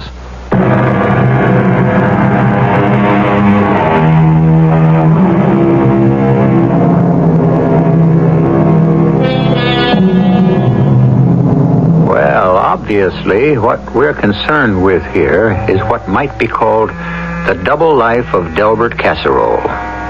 We have shown you Delbert on his day off, away from home, relaxing, enjoying himself. Now we would like to show you the serious workaday Delbert as an important member and a concerned citizen of his community. Good morning, I'm Jerry Behagan, and this is the program where you meet the people who make the world go round. Today's guest is a man you never think about until you meet him. But when you do need him, you simply can't think of anyone else. He is fireman. Actually, he's the fire chief of Casserole's Corners, Delbert Casserole. Well, how are you this morning, Chief Casserole? Just fine, Jerry. Just fine. The chief has a most unique distinction. Casserole Corners has the lowest number of fires per capita of any community in the United States. How do you account for that, Chief? Well, I guess it's because... Well, we'll find out in just a few moments. First, I have some fascinating news for all our viewers. Andy, this is Rhoda Casserole. Oh, fine. Did Eddie tell you I left the car at the garage this morning after I dropped Dell off at the TV station? He's being interviewed. Oh, look, the commercials are on now, so just let me tell you quickly. He had a flat late last night, so I guess the tire had better be fixed. He never thinks of those things. He just puts on the spare and throws the flat tire in the trunk. Andy, can you have it by noon? Oh, great. Thanks a lot. I have to get back to the show. Now, Chief, according to the records, there wasn't a single residential or commercial fire in Casserole Corners during the past year. That's correct. Well, how do you account for it? Prevention, Jerry. Very strict, comprehensive system of prevention. Oh, well, can you explain that? Well, unless you're dealing with an act of God, and that doesn't occur too often, you get a fire because A, someone was careless, B, someone's violating a rule, or C, a combination of both. Well, how about D? Those people who deliberately start fires, arsonists. Well, there you have unfortunate, sick people. And there's nothing a fire department can do about them. They belong to the psychiatrists. Well, I raised the point, Chief, because not too far from here, over in Dawson County, there was a fire late last night that was definitely of suspicious origin, according to the authorities. Yes, I read about that in the morning paper. A huge old deserted warehouse. 6 firemen were injured, and 3 rather seriously. Now, what should be done to people, to arsonists who deliver... Jerry, I feel too strongly about it to be quoted on the air, frankly. The only words that I could possibly use would have to be censored. Well, now about your program of prevention. Yes. Well, now we have... Oh, I'm sorry. I must interrupt again. We'll be right back with Chief Casserole. But first... And now, before we return to Chief Casserole, a message of fantastic importance. You're the manager here? Yeah? Lieutenant Stacy, homicide. What can I do for you, Lieutenant? First, you can turn off that sad. You want to ask about that girl that was murdered here last night, huh? I already talked to all the cops. I don't know nothing. Believe me, nothing. You never saw the girl before? Nope.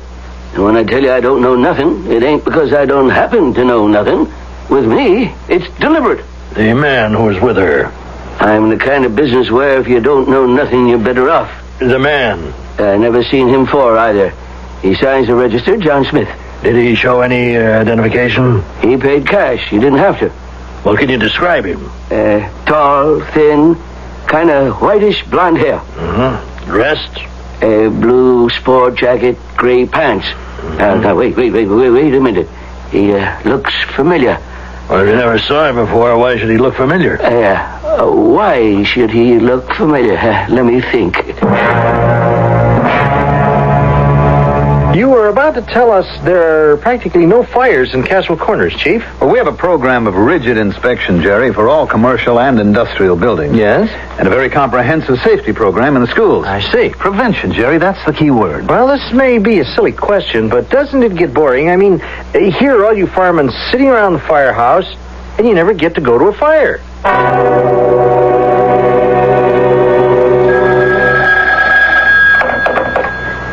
Hello?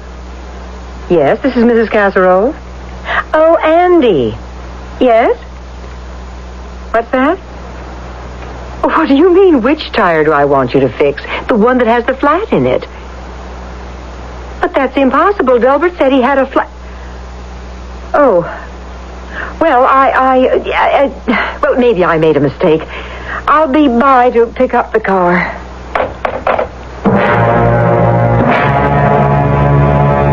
Why does this guy look familiar? I know I seen him someplace, Lieutenant. Where? Oh, it'll come to me. Crazy. It's on the tip of my tongue. A tall, kind of slender guy with whitish blonde hair. Make that grayish blonde. That's funny. Yeah? What's funny, Lieutenant? Sounds like a guy I think I saw myself. Where? You say you seen this guy too, Lieutenant? Now, look. You keep thinking. And when you remember where you saw him, call headquarters. We were asking Chief Delbert Casserole if life didn't get boring around the firehouse. Well, Chief, does it? No, not a bit. Well, don't you miss the excitement of racing down the streets full speed, with the sirens screaming, the bells clanging? No. And the thrill of conquering the fire itself, of subduing the flames, the adventure of rescuing trapped people from burning buildings. No. The greatest excitement a fireman can experience, Jerry, is the quiet excitement of sitting in the firehouse and knowing that all is well, all is safe in the city. I'm Lieutenant Stacy, homicide. No, it's homicide. Look, I told the other cops Wait. What other cops? The arson cops. What arson cops? Oh, they had this fire last night. I don't know if I'm in a jam or not. Which fire? Over in Southland. The old Magruder warehouse went up like a Roman candle. Well, that's not what I'm here for. I'm looking for a guy who might have stopped off to buy gasoline here. He spent the night at Plum's Motel down the line. And how would I know? He was a tall, thin guy with whitish blonde hair. He could have worn a blue sport jacket with gray pants. Yes, that's the one. Tell me about him. What make car was he driving? I don't know. This guy said he was a preacher. How could he have been a preacher? Well, anyhow, he says he run out of gas. So I fill him up a 5-gallon can. And he got such an honest face, I don't even ask him a deposit till like that. Keep telling me about him. What can I tell you? Next I know, the arson cops are here. This 5-gallon can of gas, turns up, guess where? In the burnt-out ruins of the warehouse. Were they sure it was the same can? Oh, yeah. It was kind of twisted out of shape by the flames and all. But you could read where I scratched my name on it, Paul's service station. This tall, whitish, blonde-haired guy with the blue sports jacket and gray pants. Oh, yeah. That's him. You mean he done something else last night? Chief Casserole, now in conclusion, do you have any parting words for our audience? Well, Jerry, I'd just like to say that fire can be the most tragic loss of all because it's the most needless. Well, thank you, Chief. Folks, our guest this morning has been Chief Delbert Casserole of the Casserole Corners Fire Department, a fireman who very rarely gets a chance to go to a fire.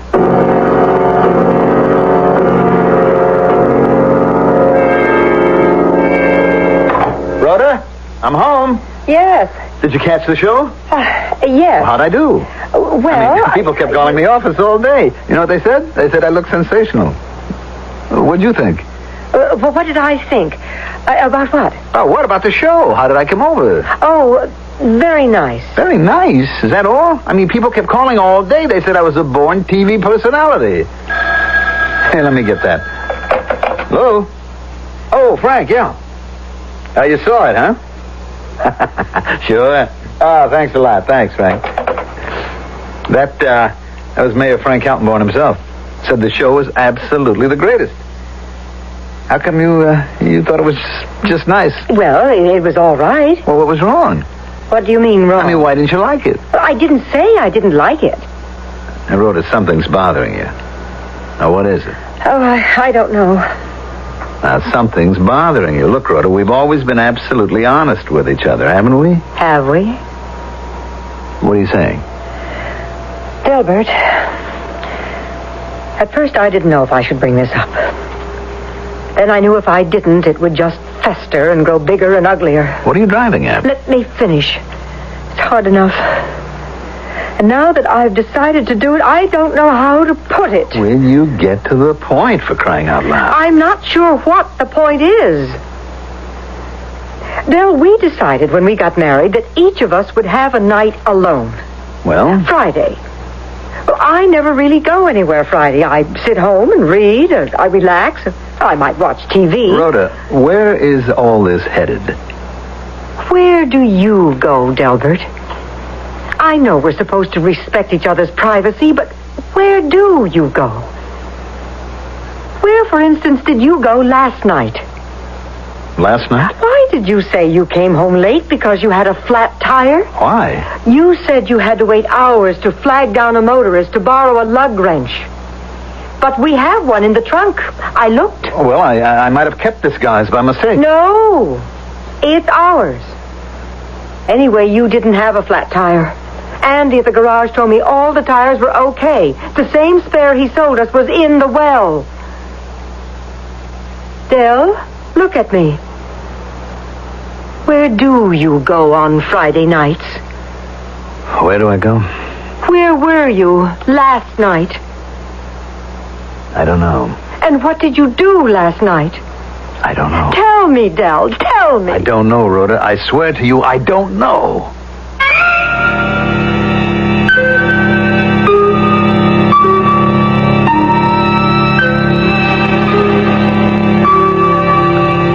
All right, that's an answer. He either does or he doesn't know. We, however, do know. And the portrait of Chief Delbert Casserole slowly but surely begins to emerge. A little fire seems to have started in the chief's own house. And we'll see if it can be put out in the third act. If you're lying awake because the exterior walls of your home or building are dirty and grimy, then you might as well get ready for a good night's rest. You see, ABC Dowland Sandblasting, the experts for cleaning dirt and grime off homes and commercial buildings since 1934, is standing by to give you a free estimate without cost or obligation. Maybe you've never known the answer for having the exterior of your home beautifully clean. Well, you do now, and it's ABC Dowland Sandblasting. When they get your home sparkling clean, it will stay clean and fresh for years because they seal and waterproof all stone, brick, and other types of masonry with a generous application of 5% silicone.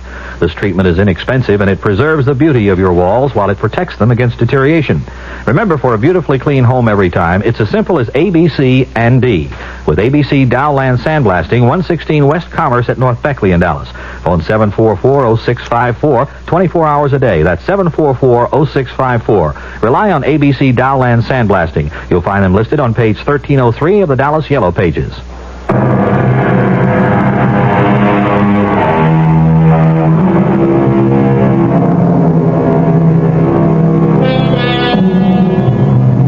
It is accurate, if somewhat redundant, to say that an honest relationship between a man and a woman must be based on the truth. However, how many relationships are truly honest? And how many people could actually tolerate them? And so, people make little adjustments to keep peace and harmony. But sooner or later... Do you mean you have no idea where you go on Friday nights? Rhoda, please, don't keep... Don't keep what? Prying, probing. All right. Tell me it's none of my business. Tell me you have a right to a secret. Tell me anything at all, Del, but don't tell me you don't know. It's the truth. And you don't know where you were last night either? I've already told you that. And the story of the tire, the flat tire. That was a lie. All right, it was a lie. Why? Why? I don't know. I just thought I'd give you a reason why I was so late.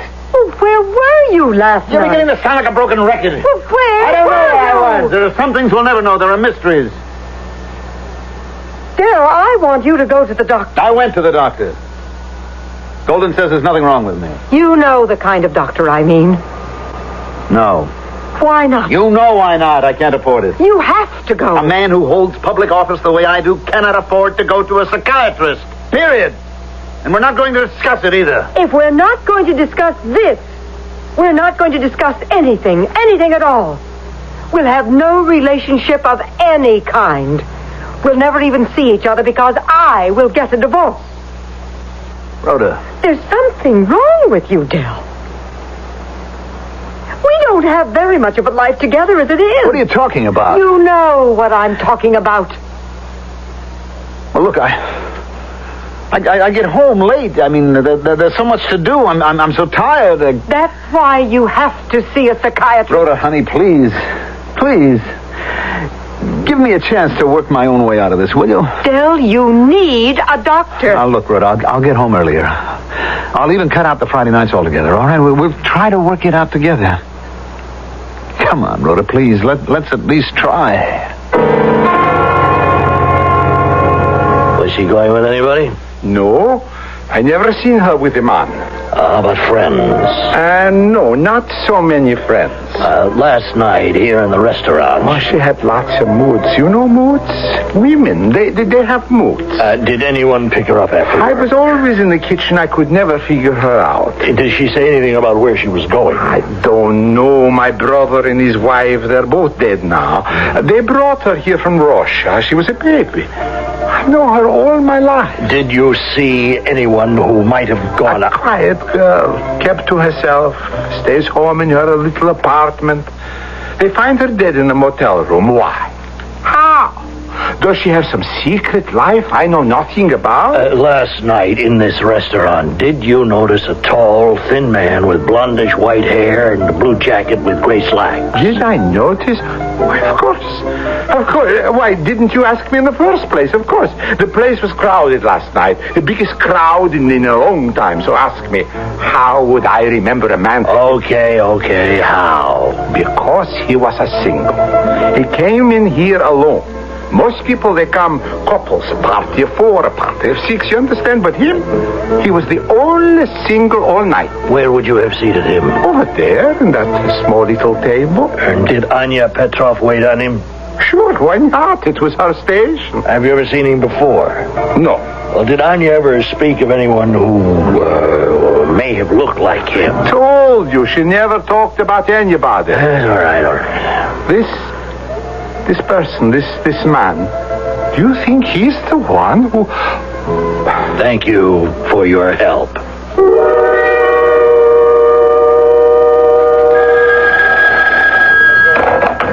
Homicide, Lieutenant Stacy speaking. Lieutenant, this is Marvin Plum, Plum's Motel?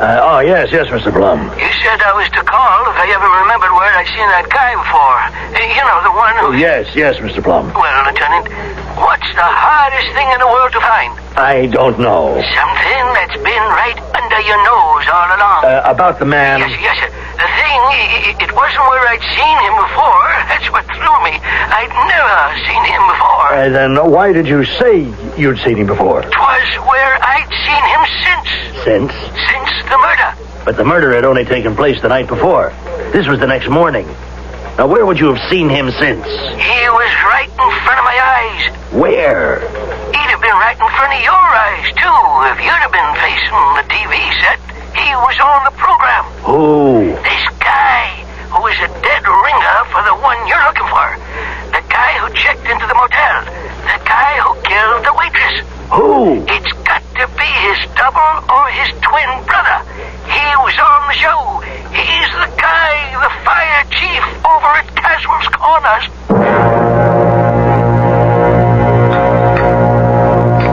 You haven't touched your dinner, Del. I'm not hungry. But you should eat something. But I am not hungry. Delbert, this is exactly what we talked about.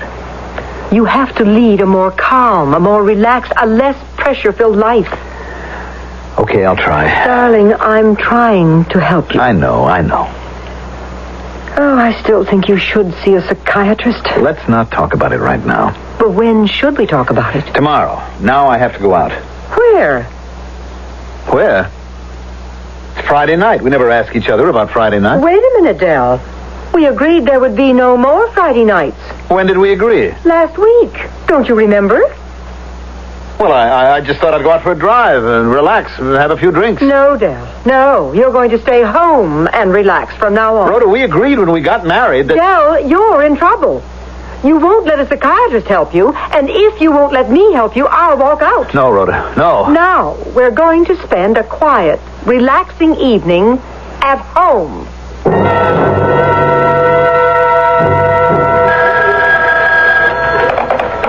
Homicide, Lieutenant Stacy. Oh, yes, I know, Inspector. Yes, it's a bad time for the department. The waitress killing, the arson. But I'm doing the best I can, sir. No, I don't have a thing. Well, no, okay, maybe I do, but it's so far out. I mean, I could have a suspect. No, but it's impossible. It just simply couldn't be this guy. No, I won't tell you who he is either, because you'll drop me off at the nut house. What do you want me to do? Go to the public library? Yes. And read what? A story about Sherlock Holmes called The Sign of the Four? And now, Inspector, is this a gag? Oh, well, yes, sir. Yes, sir, if it's an order.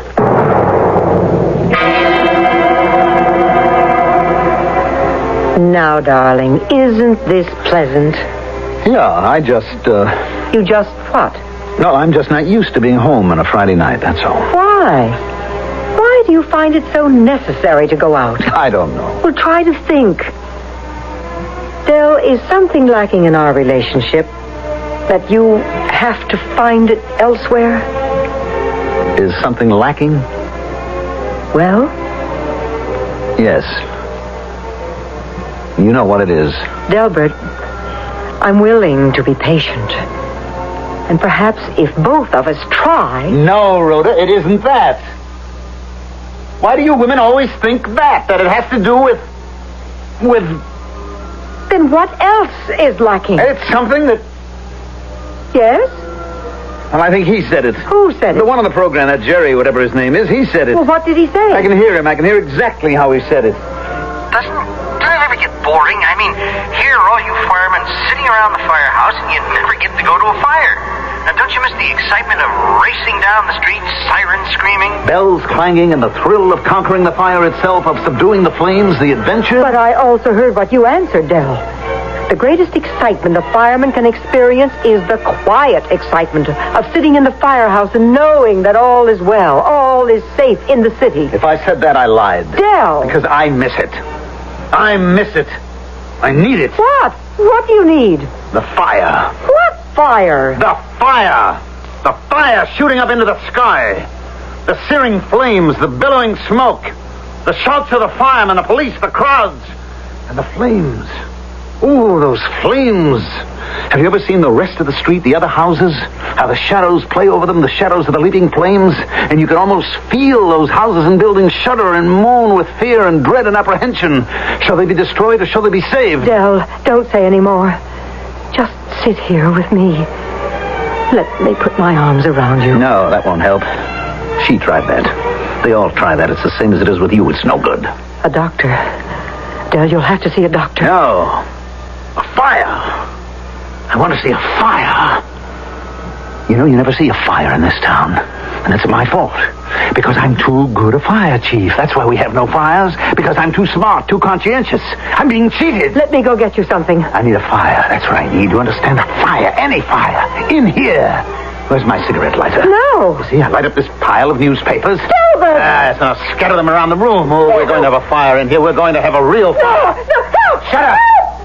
Delbert, stop it! Let go I of want me! you to stay here with me and watch it. Watch the beautiful flames. Let go! A new experience for you. I've watched so many fires from the outside. Now we shall see one from the inside. Just the two of us. No! Shut up. We'll be burned to death. I said be quiet. You're joking me! Good Lord, it is you. What are you doing in my house? Who let you in? It's you, the white-haired guy. You're a maniac. Let go of her. Let me go.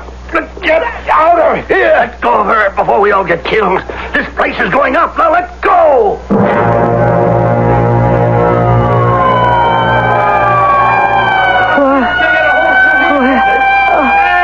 Oh, the house. Oh, it's in flames. Take it easy, ma'am. Take it easy. Oh, I remember now. My husband's in there. I'm sorry. I was able to get you out. I was not able to make it back for him. He tried to kill me. Oh, why? I don't know. I thought I'd come here on a fool's errand. I guess the inspector was right. He set fire to the house. Oh, I can't believe he'd do such a thing. Neither would anybody else, ma'am. Neither would anybody else. But it's impossible. Impossible. Yes, that reminds me. I have to make a call.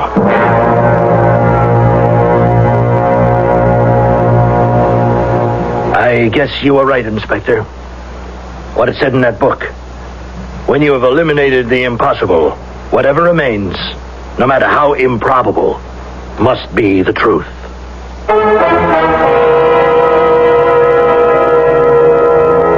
What is the impossible? Is it something that cannot happen under any conditions? Or is it something that we believe cannot happen? The longer we live, the less firm we are in our beliefs about the impossible. Soon, who knows, that very word impossible shall disappear from our language. But I won't disappear. I shall return shortly. The most important people since people first began are children, children, children, for the child is father of the man. The baby is our future, from Iceland to Japan. So care about the children, for the child is father of the man. The future of the world depends on what the children do, and UNICEF will help you help the children to help you. So do your most and give your most and do the best you can to help the children, children, children, for the child is father of the man. Richard Rogers gave this song to UNICEF. The Tucson Boys Choir gave their talent. To learn what you can give, call your local UNICEF committee or write UNICEF, United Nations, New York. The child is father of the man. If you're lying awake because the exterior walls of your home or building are dirty and grimy, then you might as well get ready for a good night's rest. You see, ABC Dowland Sandblasting, the experts for cleaning dirt and grime off homes and commercial buildings since 1934, is standing by to give you a free estimate without cost or obligation. Maybe you've never known the answer for having the exterior of your home beautifully clean. Well, you do now, and it's ABC Dowland Sandblasting. When they get your home sparkling clean, it will stay clean and fresh for years because they seal and waterproof all stone, brick, and other types of masonry with a generous application of 5% silicone. This treatment is inexpensive, and it preserves the beauty of your walls while it protects them against deterioration. Remember, for a beautifully clean home every time, it's as simple as ABC and D. With ABC Dowland Sandblasting, 116 West Commerce at North Beckley in Dallas. Phone 744-0654, 24 hours a day. That's 744-0654. Rely on ABC Dowland Sandblasting. You'll find them listed on page 1303 of the Dallas Yellow Pages.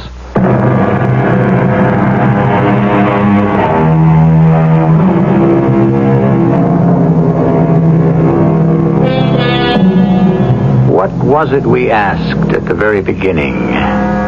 Oh, yes. Are we what we love, or are we what we hate? Or are we a mixture of each? Is each of us a formula of highly volatile chemical properties which can explode suddenly, violently, unpredictably? Yes, it is an unpredictable world, and the only certainty you can cling to is the knowledge that we, at least, shall be here 7 nights each week. Our cast included Mandel Kramer, Joan Shea, Earl Hammond, and Gilbert Mack. The entire production was under the direction of Hyman Brown. And now, a preview of our next tale. Tonight I couldn't get to sleep. I couldn't relax. So I decided to come over here and tell you. I know it's a terrible thing to face, but at least it's the truth. Yes, I know. And, Matt, I appreciate it. I really do. I always want to know the truth. I always have, Matt. You know that. Well, it isn't the kind of thing you want to tell a patient, any patient, but when the patient is an old friend like you, then it's 100 times as hard. It's damn near impossible. But, I mean, it tears you apart. Matt, don't upset yourself. You see, I've known this for quite a while. Oh, you couldn't. But I did. Believe me, I did. I may die tomorrow. I know that. Tonight, maybe. Dave. Now, you just run along home and get some sleep. You did the right thing. Telling me about the aneurysm. You just backed me up on what I knew already. Now, you just run along home and don't worry about a thing. This is E.G. Marshall inviting you to return to our Mystery Theater for another adventure in the macabre. Until next time, pleasant dreams.